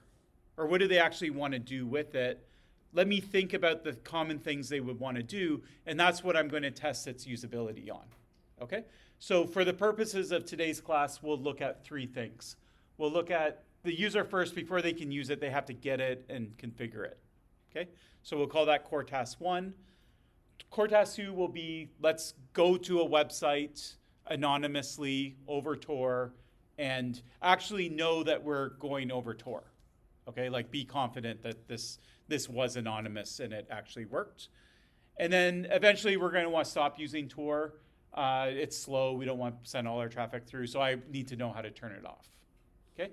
So those are 3 simple tasks. There's more stuff that you could do with Tor. Maybe you go to a .onion website or whatever. So I'm not saying these are the 3 core tasks. I'm just saying these are 3 core tasks. Okay? So for your assignment, you won't do it on Tor. You'll do it on something else, and you'll have to come up with 5 core tasks, I think. I forget what we asked for. Then you need a set of guidelines. So guidelines are going to tell you what you should be seeing if the software is actually usable. Okay? And if you're seeing something different than what the guidelines tell you, then you've identified a usability issue. You'll write it down. Okay? Usability issues can be small things. It can be minor things. It doesn't even necessarily mean that they have to change it, they might look at it and say, well, we'll accept that. But you still have to document it, okay? So that's basically what a cognitive walkthrough is you're going to go through the core task, and you're going to look at these guidelines, and every time you see something that went wrong, you're going to just write it down, okay? Now, if you see the opposite, if you say, wow, they did really good on this guideline, you can also point it out if you want to. So that's up to you. And if you don't say anything about that particular guideline at that particular step, then we'll assume that everything is okay. Okay, so here's a set of guidelines. I came up with these when I was a master's student, like most of you, but I didn't make them up myself. I took them out of the literature. I just sort of assembled them. I did a class project on Tor when I was a grad student, so that's why I use this as an example. I'll show you my class project. You can look at it, but anyways. So what I found when I looked at the literature is that basically everyone used some subset of these 8 properties. Okay, so G1 is users should be aware of the steps they have to perform to complete a core task. So they need to know what they're doing. Then once they know what they want to do, like if they don't even know what they want to do, they're not going to be able to do it, right? So I know what I want to do, then I'm going to look at the software and can I figure out how to do it from the software itself, okay? So I should be able to determine how to do it. And then if I actually accomplish it, I should also know about it. So this is sort of a simple thing, but a lot of software will like it will actually be working, but you won't know that it's working. And if you ever stop to think, is this actually working? Like you can't actually, it doesn't explicitly like acknowledge it, okay? It is doing the right thing. It is actually working. It's not necessarily telling you that it's working. You shouldn't make mistakes. Generally, we think about mistakes in 2 categories. There's the kind of mistake that you can undo. If you make the mistake and you realize it, then you can change the setting back to what it should be and you can recover from it. So they're kind of like minor errors. So G4 will say for minor errors. And then G5 are like kind of worse errors. And the difference between these two isn't so important. Like if you mislabel something that should be a G5 as a G4 in your assignment, like that's not the point. But anyways, the way I distinguish it is a G4 you can undo, a G5 it's too late. So for example, I think I'm using Tor, I go to concordia.ca, then all of a sudden I realize, oh, that didn't go over Tor. Can I get that packet back? Can I get my IP address back from Concordia? I can't, it's too late. Okay, it's gone, right? So that would be a G5 error. Whereas G4 would be like, say I want really strong encryption, I get weak encryption, but there was still encryption there, then I can always like change it and then go on. In terms of the language that's used, users should be comfortable with it. So we saw this when we looked at HTTPS, we looked at some of the warning messages and how they had a lot of jargon and things like that, okay?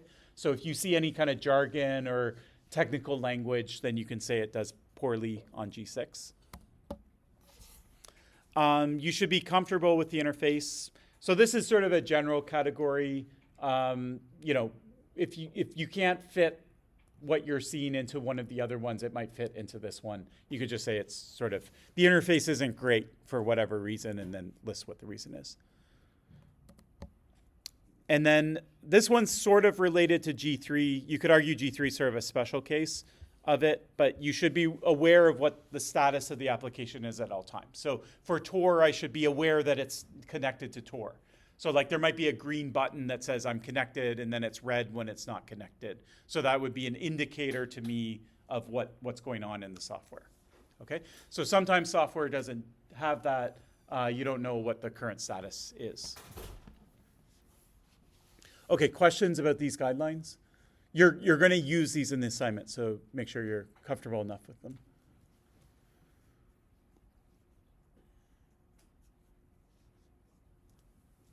Okay. All right, so then let's actually do it.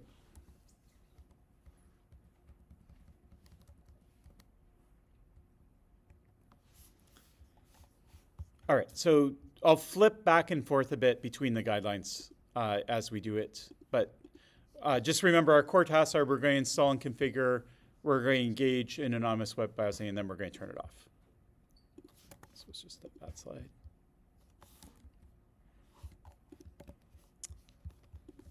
Okay, so let's install Tor. So how do we do it? Is it tor.org? How did I know to go to tor.org? Isn't it tor.com? No, How do I know that as a user? because it's a open source organization which is running the Tor services. Okay, but how did I know it was tor.org? So you are correct, but Just do Wikipedia. okay. So we can try and Google around for it. So that would be one way of doing it. If we know the URL, if we happen to know it, maybe we get a flyer or see a poster or something. Could posters be wrong? Yeah, someone could put a malicious poster up. Okay, so we do want to actually get the right piece of software. Okay, we can Google it. Is the first result on Google going to be Tor?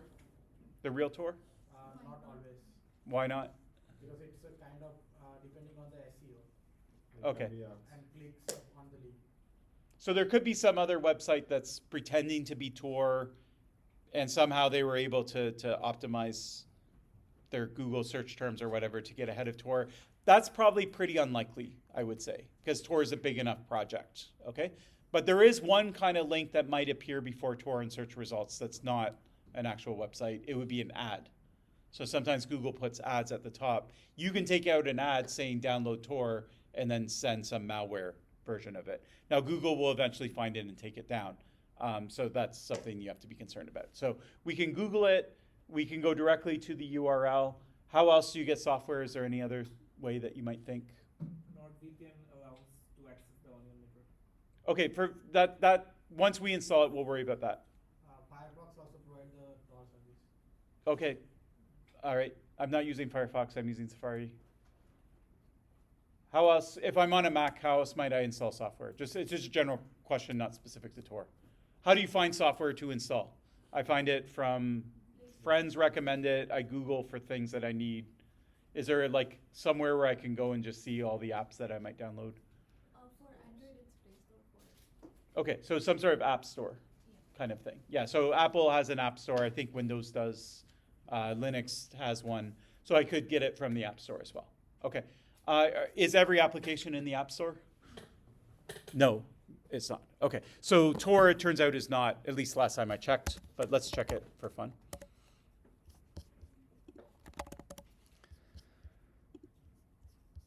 Okay, so actually it's here, right? Tor browser plus VPN plus ad browser from Onion private browser or bot.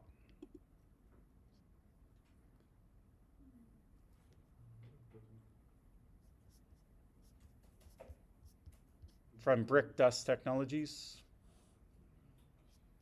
No? Why are people shaking their head? It's called Tor. Look, it has an onion.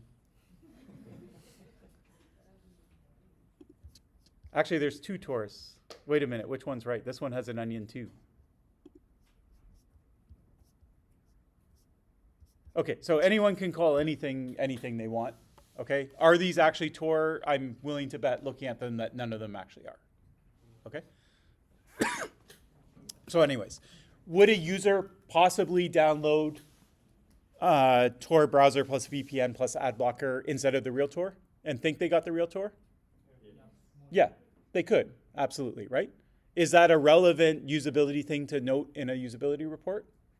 It is, yes. Can Tor project really do anything about this? Probably not, okay? But they should be aware of it, okay? They could maybe ask Apple to take it down or trademark the term Tor, which I believe they do have a trademark on, because they've taken down other projects that have used the term Tor. Yeah. Because I think it's we have to cover Windows Store, we have to go to do like that. Yeah. So your job, if Tor hired you, you should go to Windows and you should go to Apple and you should get an Android and all of that type of stuff. For your project, you're not being hired to do it. No, you don't have to do that. So yeah, if you're doing this for real life and being paid to do it, you should actually do all of them. But yeah, but certainly for your project, you don't have to. Okay. All right. So this is the kind of thing. Now, if we wanted to note this, right? What guideline does this sort of violate? Or if we wanted to note it and tie it to one of these guidelines, which would we tie it to? Okay, G2. So we don't know how to perform that task, right? So we know we want to install it. We know we go to the App Store, but it's not clear which one we click on, kind of thing. Maybe it doesn't cleanly fit into G2, but G2 seems the best.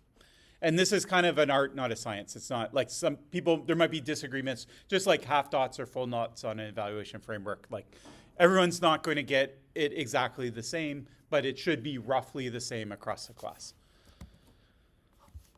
Okay, so forget about this. Let's try the second approach. So we'll just Google Tor.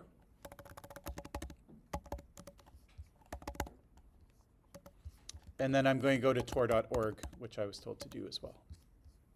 Okay, so let's start here. So I went to tor.org. Where do I find Tor?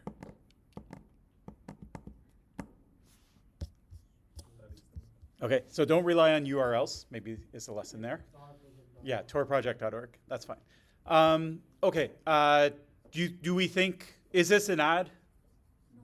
No. Okay, is there some other ad that's like trying to trick us? No. Could there be one in theory? Maybe I think there is. I might note that in my usability report. Okay, you can note anything you want. There's no rules about what you have to or don't have to do. Okay, I would probably note it. I could say maybe someone bought AdWords for Tor. Maybe they got an ad placed here. Users might get tricked by that. It might fall under G2, blah, blah, blah. Okay, but in general, it looks pretty good. This is actually Tor. Okay, all right. The other thing is you can kind of fork in your walkthrough. You might say some users might go down this path and then you can complete the path for them. And other users, you don't have to decide, like not every user is going to do everything exactly the same, okay? So a cognitive walkthrough doesn't have to be start to finish one line. It can be sort of like, we think there might be a few users that go this way and then other users will go this way and you can walk all the users to wherever they end up. Some might hit a dead end. Sometimes they might rejoin the rest of the users, okay? Okay, so I'm here. This seems to be the real Tor website, right? But I actually want to download it, so what do I do? Okay. Was this easy to find, hard to find? Yeah, could it be harder to find? For sure. Right? So Tor actually, they have it twice. It's very clear. It has like a visual. So this is where you might praise them too. Okay, so your usability doesn't have to be solely negative. You could say, actually, they did really good on G2 here. They put the link twice. The very first thing on even the Google results is download Tor browser. They didn't just call it downloads. They're like download Tor browser. Like they're telling you very explicitly what they want to do. Okay. Then I have to choose my operating system. So you could say, well, maybe user doesn't know what operating system they're running. That could be, you can fork here. I could try and install the Windows version on my Mac and just see what happens. So you're free to explore when you do these usability studies, depending on what you want to do. We're just going to do it pretty cleanly. So I'm going to download this. Now it turns out I prepared ahead, which I rarely do, and download it because it usually takes about 5 or 10 minutes. So I have it here. Is this the right thing? So if I click on this and it starts downloading the file and this is the file that results, did I get the right file? Is there any chance that I didn't get the right file? Okay, so why? Give me a story about why I wouldn't get the right file. It's unlikely if the website isn't compromised. Okay, so let's assume that the website, if it's compromised, let's flip it around. If the website is compromised, then there's not much I can do, right? Then somehow they have a legitimate SSL certificate. They can change the content of the website. There's a signature thing. They could change what that says. So yeah, if the website's compromised, you're not gonna get around it. So let's assume the website is safe. Did it come down fine? What is this signature thing? Does anyone know? It's like a signature on the private key of the code. Okay, so it's a fingerprint of the file. Is it actually a signature? It's a hash. Okay, are hashes signatures? So in this case, it looks like it's actually a signature. It's an ASC file. How do I check this? You can just verify the running a signature check by How do I do this? Just- There's the instruction given on the whistle button. Where are the instructions? Signature, yeah. Okay, first, before I do this, do I really need to verify the signature? Is it important? Not necessarily, if you're sure your connection is secure. Okay, is my connection secure by what you can see here? What would make you think yes or no? Yes. Yeah, there's a lock sign. Okay, so there's a lock, it's over HTTPS. That actually means that I get the file direct, like the file that's on my computer is the same that was on the server. Yeah? So I would argue that probably you don't need to check the signature if you're getting it over HTTPS. And if you want to, it's pretty involved. You think, let's say you have like some activists in another country that doesn't know anything about computers. Are they going to be able to check the signature? No.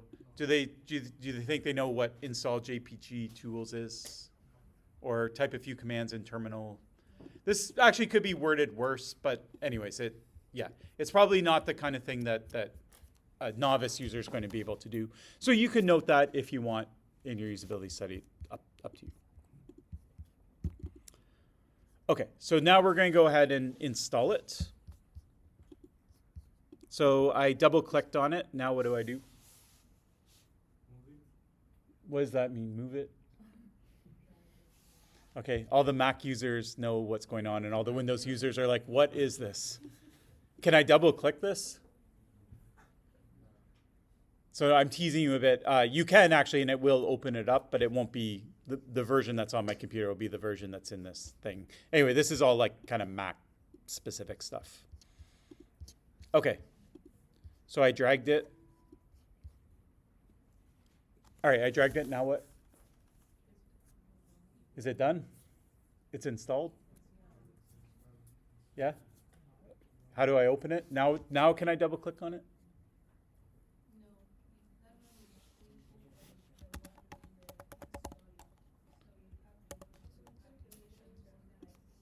Okay. So I dragged it to the applications folder. Now there's a second version of it in the X application thing that is actually the installed version. I can eject this. And the extent to which you document this kind of thing, totally up to you. Most of it's just Apple stuff. Like Tor can't obviously do anything about how Apple works. And most people that use Apple would know how to do this and know what the right mental model for all of this stuff is. Okay, is it installed now? Yes, no. Okay, it's installed but not open, but it is installed. Okay, there's nothing more to do. So what do I do now?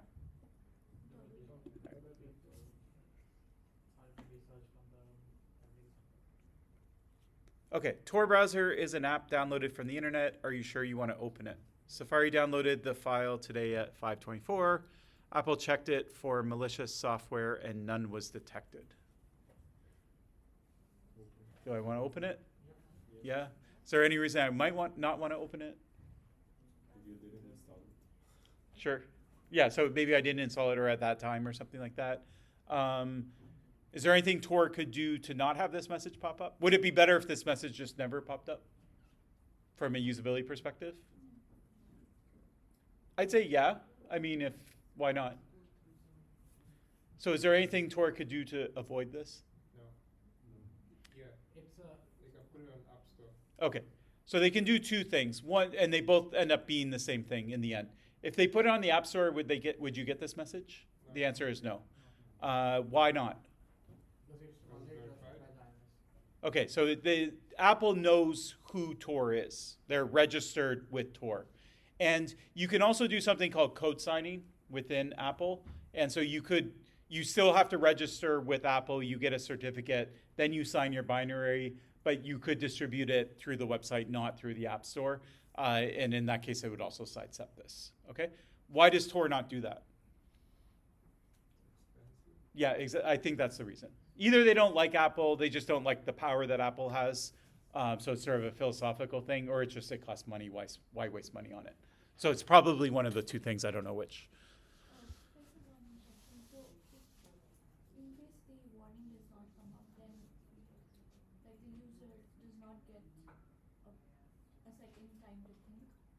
Right.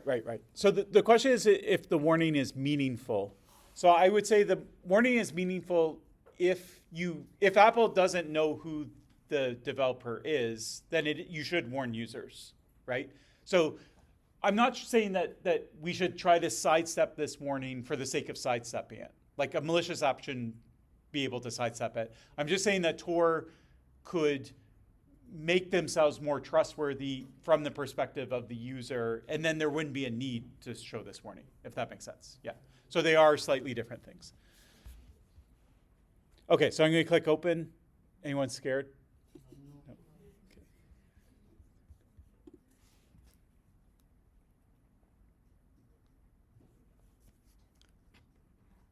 Okay, so it says establishing a connection. Tor browser routes your traffic over the Tor network, run by thousands of volunteers around the world. Okay, so it did something. This is actually a very different experience than every experience I've had for the last maybe 6 classes or 7 versions of this class that I have done. Normally it does not work. Okay, why does it not work? Because Concordia bans Tor. So they can see the directory, but in this case it worked. I can't remember, it might be that, let me just look before I circle back.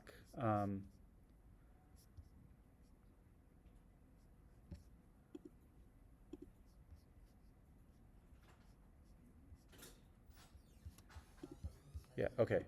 I actually know why it worked. It's, yeah, it's because last time I uninstalled it, but it didn't actually delete all my configurations from last year. Okay, so I want to give you the full experience. So let's just try this again, and maybe it will work a little bit different. Okay, so if I had not installed it last class, then this is what the experience would be. Okay, so it says establishing a connection, Tor browser routes your traffic. We already read that. What's it doing? Cancel and Trying to find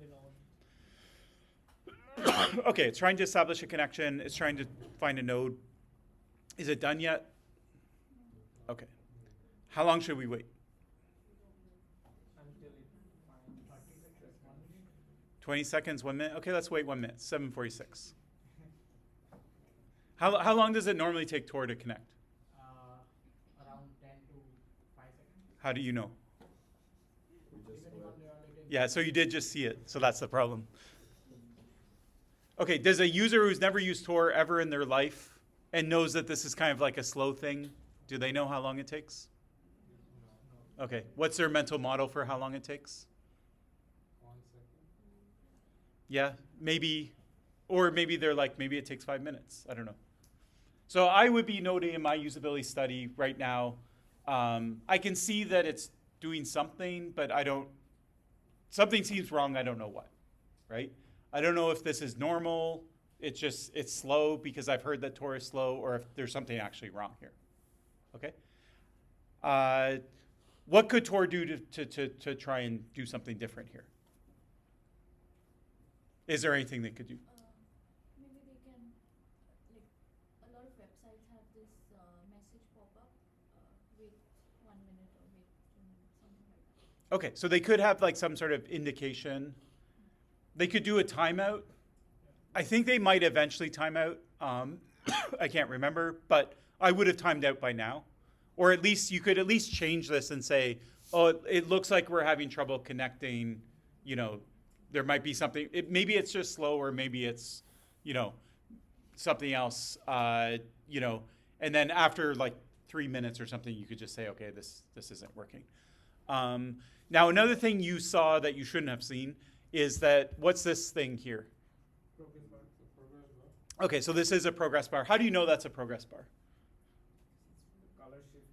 Okay, so you did see it the first time when it kind of went across the screen. If you hadn't seen that, it just shifted now.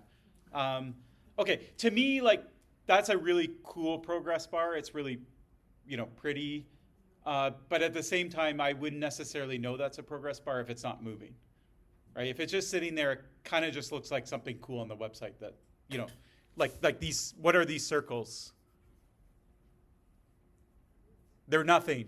Okay, they're decoration. Okay, this could very well be decoration, right? Like it, or whatever. Yeah, half circles, like rings. Oh yeah. Sorry. Okay, everyone's like, what's going on here, Chris? Yeah, sorry. There are very faint circles here. When you watch the YouTube video, you'll be able to see it, maybe.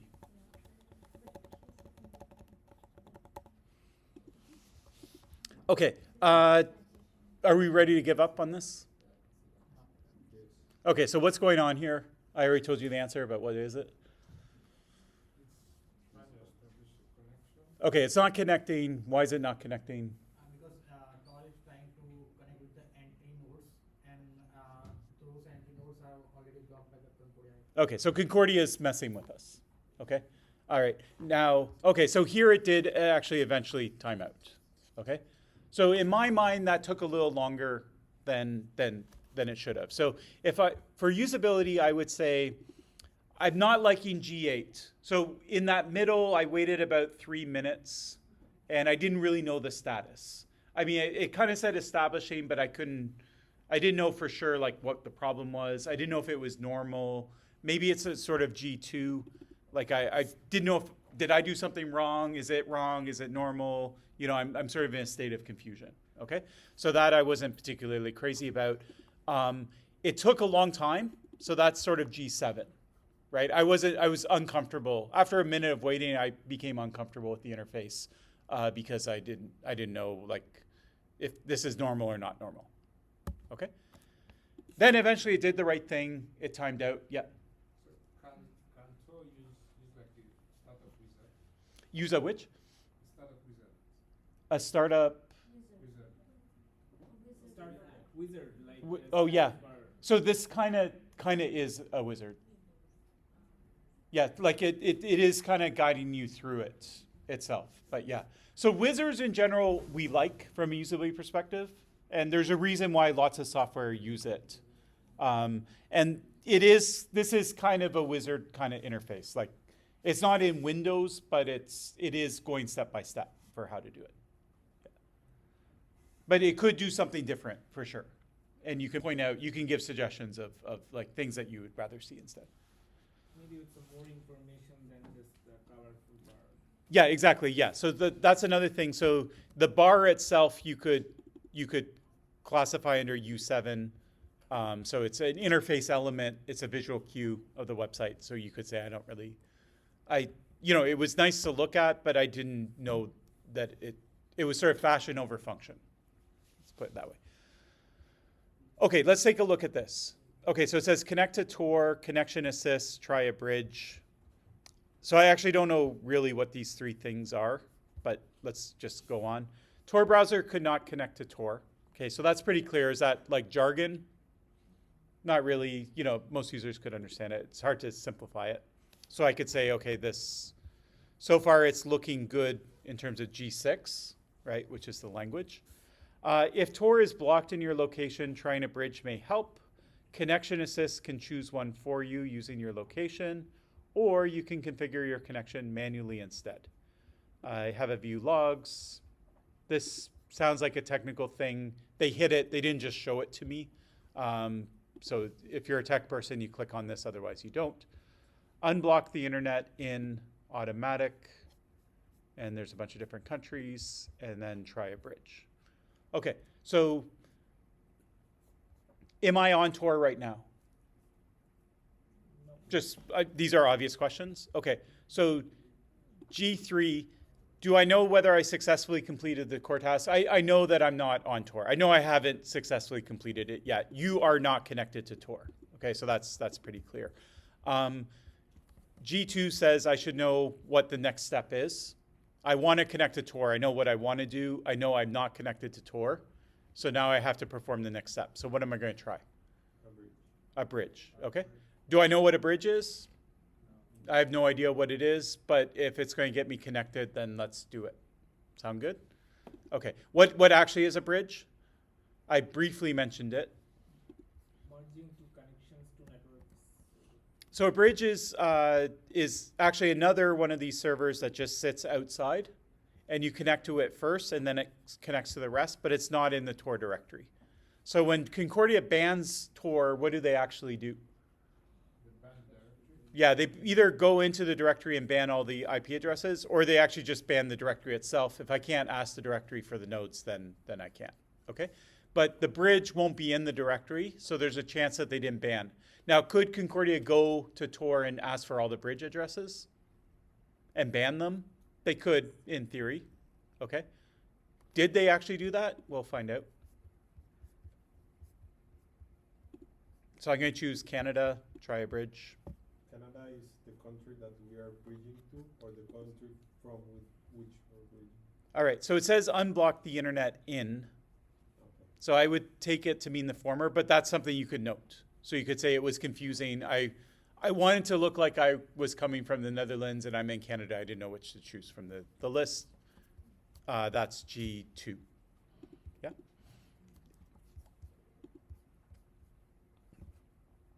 Okay, did it work? Am I on Tor? No, Why not? trying to bridge. Okay. How long is this going to take?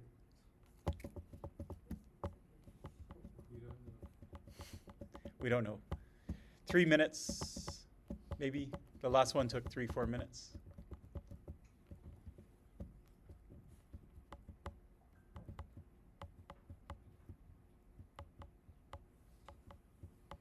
Okay, so I did have a bridge before that was pre-configured. Maybe Concordia didn't know about that bridge because I got it last year. And maybe now that I deleted that bridge and now I'm asking for a new one, they know about bridges. So I'm guessing that's why it's not working. I'm going to step out of the cognitive walkthrough and just try and get this actually to work so that we have something to look at.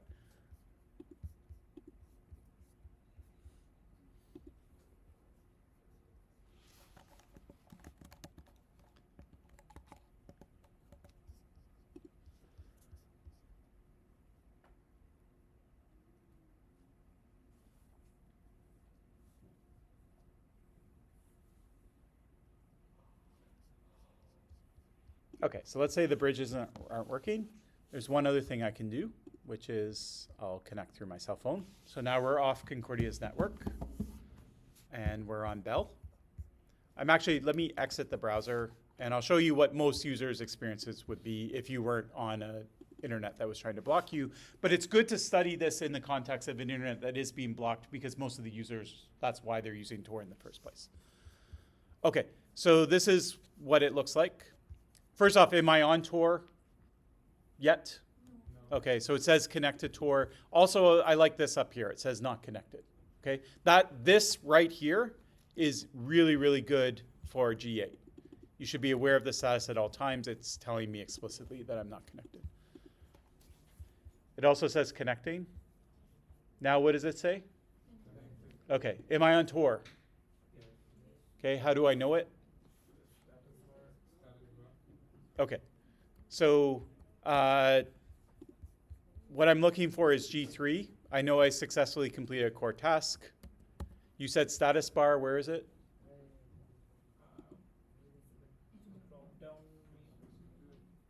Where is? Okay, so it disappeared. Why did it disappear? I don't know. I don't know. You saw it, right? You saw it said connected up here. Let's try it again.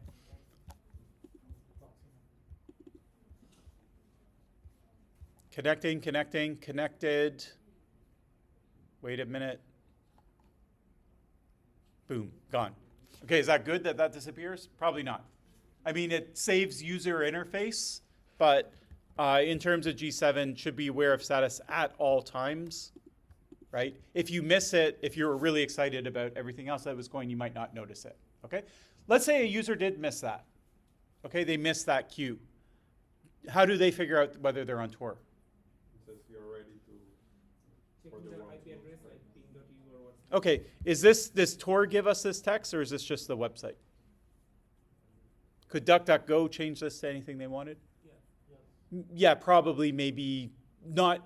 Maybe this is Tor, maybe this is a landing page, but it's not super clear. Okay, so a user may decide that this Tor is telling me this, or they might just say Tor loaded a website and the website's telling me this. Okay, is there anything else I could do? Checking Yeah, we can do that. But as soon as I do this, it's too late, right? Like if it says you're at Concordia's IP, then you just Google searched for that with your real IP address. Yeah. So you could do that though. And then you would also have to know whether that is your IP or not. But let's do it for fun anyways. So the answer is we are on Tor. Now, notice the user interface changed again. So now we have this new icon here, okay? But I had to do something. I had to go to a website before I saw it. What is this icon, do you think? The route. Yeah, okay. So you all know that because we just spent half an hour looking at a stupid picture of routes tunnels going through 3 nodes, right? Does a user know that? Then not necessarily. They're not necessarily going to connect that with something to do with Tor. If I hover my mouse over, it does say Tor circuit. So that is telling me what it is. Would a user know what a circuit is, though? If someone's like, hey, you can use this thing, it will protect your IP address. Do you know that it uses circuits? Not necessarily, okay? But anyways, this is what Tor is basically trying to, it's the queue that they're giving to you that you are connected to Tor, okay? The connected queue disappeared. Now they have this queue. I would criticize it lightly under G6. It's technically not terminology, maybe G7 or G8, just saying that, it's there, so that's good. Users might not know what it means. It's labeled Tor circuit. That is maybe confusing jargon. Yeah. We are dual experts here. Yeah. So, I would assume that if a person wants to use Tor, Yeah. they want to hide their address so they know how to. Okay, let me just stop you for a sec. Let me clarify one thing. You're a dual expert. I didn't say this explicitly. When you're a dual expert, when you do the cognitive walkthrough, you're still doing it not as an expert. Okay? You're doing it like a normal user. Okay? So you do need to do the cognitive walkthrough as a normal user. You should actually say that in the cognitive walkthrough itself. You should say, I'm going to be a normal user. You should, or you could be some other kind of user, but you should just make it clear. Now, why do you have to be an expert in Tor? If you didn't know anything about Tor, couldn't you pretend to be a normal user a lot easier if you actually don't know, because you actually are a normal user, right? And so the answer is to sort of save yourself time. So because I'm a dual expert, I know when I see Tor circuit, I know what that means, right? So I don't have to go looking for other stuff. I know what Tor's trying to do, and then I'm able to tell them why it's wrong. I understand what you're trying to do here. I know what a circuit is, but normal users aren't going to know what a circuit is. Yeah? So that's what the dual expert does, is it helps you figure things out for yourself, but it doesn't mean that you're evaluating the system as an expert. Does that make sense? Yeah, okay. But shouldn't I consider the level of expertise of the Yeah, user? so in a cognitive walkthrough, you can also split. So you can say, look, there's this indicator here, and I think a beginner user would not understand what that means. I think a moderate and an expert user would. So a moderate and expert user would be comfortable with the interface, so it would pass it for those users, but it wouldn't pass it for these ones. Yeah. So you don't, a walkthrough doesn't have to be a linear path. You can split in terms of some users may do this, and it might split on expertise or whatever. Yeah. Now, if I click on this, it actually shows me, again, a normal user is not going to understand what this is, but it shows me that I guess I have a bridge now because I asked for it before and it finally connected. But I'm going through Germany, then I'm going through Netherlands, and then I'm actually going to DuckDuckGo. Okay? And these are the IP addresses of everything. If I want to tear down my circuit and get a new one, you can do that. So now I'm going through Cyprus and then Germany. And yeah, so basically this is all working fine. Okay? Now, I want to save a bit of time for the assignment, so I'm going to just speed up a bit here. There's maybe other things you could explore. You could start looking through some of the settings and try and click on things and just see. But I think we've pretty much satisfied core task 2. Engage in anonymous web browsing, confirm it's working. So I want to ask you 2 more questions, and then we'll go straight to the assignment. So I'm going to play a song. Okay. Is this over Tor? I actually shouldn't play it because it will go on YouTube and then it will think it's copyrighted and flagged. Okay, why is this song? It's coming over the internet. I'm browsing the internet anonymously. Yeah, connected to Tor. I'm connected to Tor. Look, I have my circuit.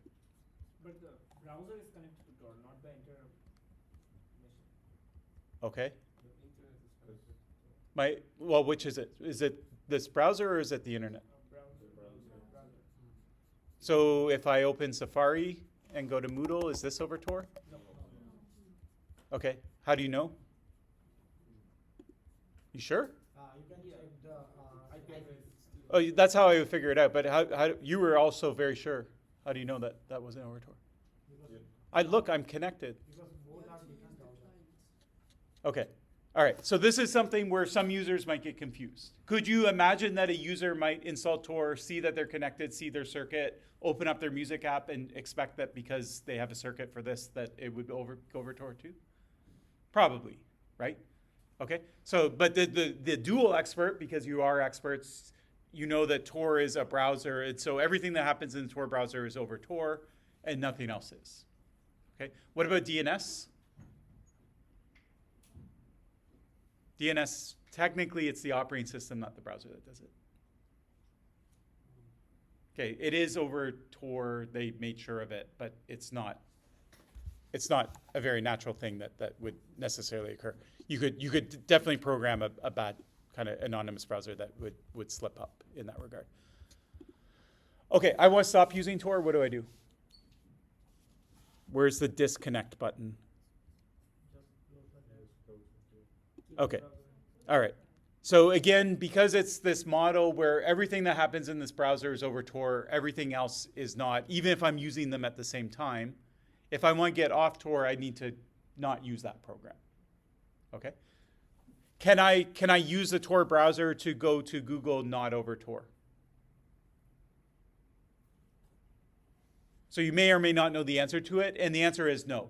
So this was a kind of usability decision that they made, which is that they're not going to let, or before you connect to Tor, could you somehow like ask to go to Google before it connects? It will not let you, okay? So this is locked to Tor.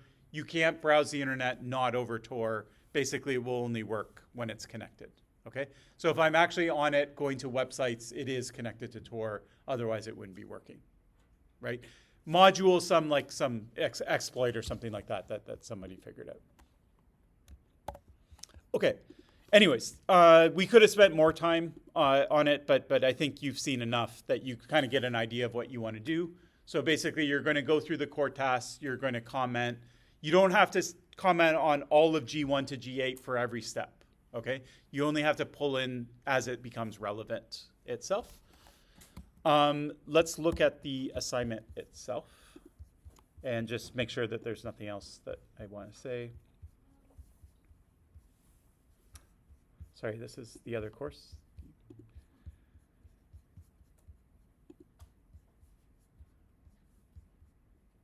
Okay, so you can do it on one of the two.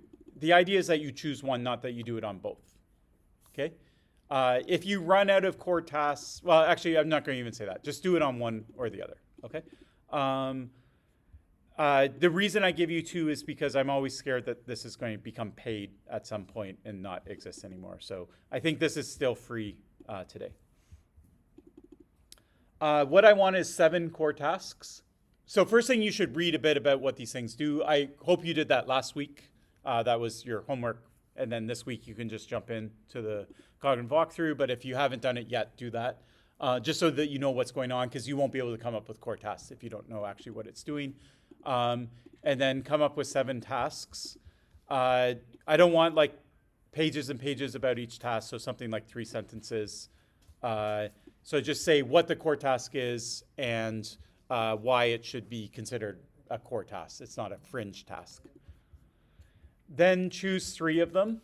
You can choose any 3. I would encourage you to choose like the 3 most common things that you think, or the ones that you're actually going to be able to find stuff to talk about. So not like some simple thing that you wouldn't have anything to talk about, but you can use your discretion on which 3 of the 7 you choose. You can use the same guidelines as Tor, so you can use the 8 guidelines here. And then you basically just walk through the task, and then, oh yeah, also tell me, just in one sentence, tell me why you chose these 3 as opposed to the other 4 that you're not doing. Then you just walk through, and you can say at each step, if you see something you really like, you can say it. If you see something you really don't like, you have to say it. That's the expectation. And I want like 3 pages at most for 3 core tasks. And then if you want to put in screenshots, you can. So sometimes it's easier to, like, I close the Tor browser, but let's say I want to show this button here, right? This I could actually describe in words. I could just say, there's a button in the top right corner that says connected. I don't need a picture for that, right? But that, like, remember that status bar that was going across? That's kind of hard. Like, I'm like, it's pretty, but it doesn't really look like a status bar. If I showed you a picture of it, you would get it easier than my description of it. So you can use your discretion. You can have 0 screenshots. You can have a bunch of screenshots if you want, just no more than like a page of screenshots, and put them kind of at the end. So it's easier to just make sure you're not going over in terms of space. Okay, so you can use a screenshot. If a picture is 1,000 words, then use a screenshot, like if it's easier to just capture it in a picture. Okay, questions? Yep. That PDF file, is that an example of what it looks like? No, it's, I don't know what it is. It could be nothing, or it could be just the exact same text in PDF.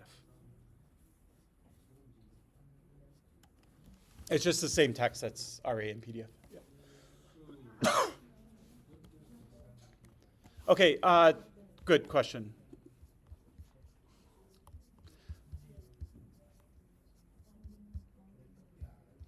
So one other thing you might find useful is this is what a cognitive walkthrough looks like. So this, I mentioned that I did it as a class project when I was a master's student. So this is in 2007. It's very old. Tor does not work this way. There was no Tor browser bundle. It was this old thing that you need to install, okay? I don't want you to read this paper, but if you want to look at anything, you can. You can see the guidelines that we used are the same. But if you want to get a feel for like kind of what it looks like, this is going to be at a higher level of detail than what I expect, okay? So like you can think of what we just did in class as like the simplest. The academic paper, which was peer reviewed, is like the most complicated, and then what I want is sort of in between, okay? But this is what it kind of looks like is just look at a paragraph like this. Like this 2-factor visual cue provides feedback, bracket G3, that would allow most users to determine the system status at all time with a quick glance at the taskbar, G8. The colors used are consistent with traffic light colors, you know, like red is stop, green is go, yellow is yield. Overall, it's comfortable, G7. So that's the kind of thing I'm looking for. Just a bunch of sentences that are describing what you see as you walk through, and then some references back to the guidelines, either because it's doing good or it's doing bad in terms of them. So the entire assignment is going to be paragraphs. Yeah. So the assignment will be like paragraphs, basically, yeah. Almost the entire assignment. So like,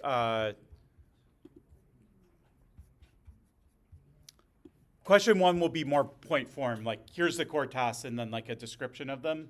And then the core of the assignment will be like paragraphs, sort of walking through.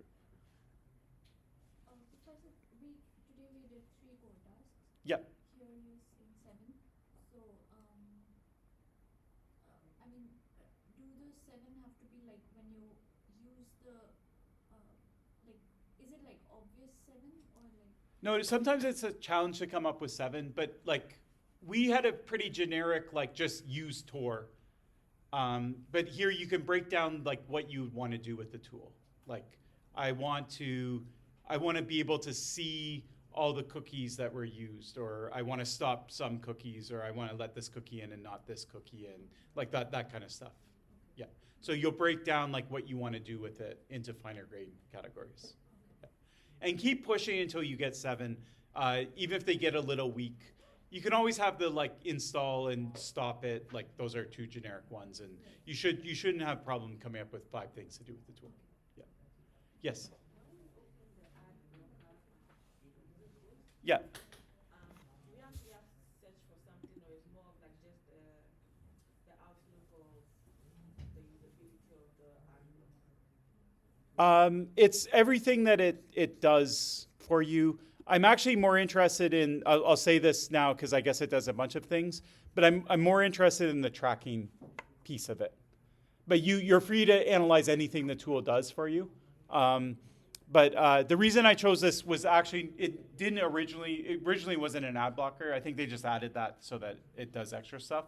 But the main thing it would do is it would show you cookies, like basically websites track you, and it was trying to show you how much you're being tracked. Yeah. And the EFF tool, by the way, this EFF is the same EFF as behind Tor.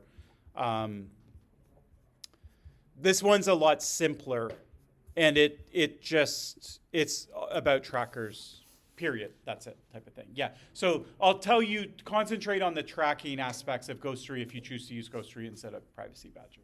Yeah. So using those three, your core tasks, can they be based on the tracking and ad blocking? Yeah, if you want, yeah. So try and come up with as many core tasks related to the tracking aspects. And then if you run out of ideas, then switch over to the ad blocking and other stuff. Yeah. So put the emphasis on the tracking. And for the 3 that you choose, like of the 7, like do at least a couple, like maybe 2 that are tracking based, please.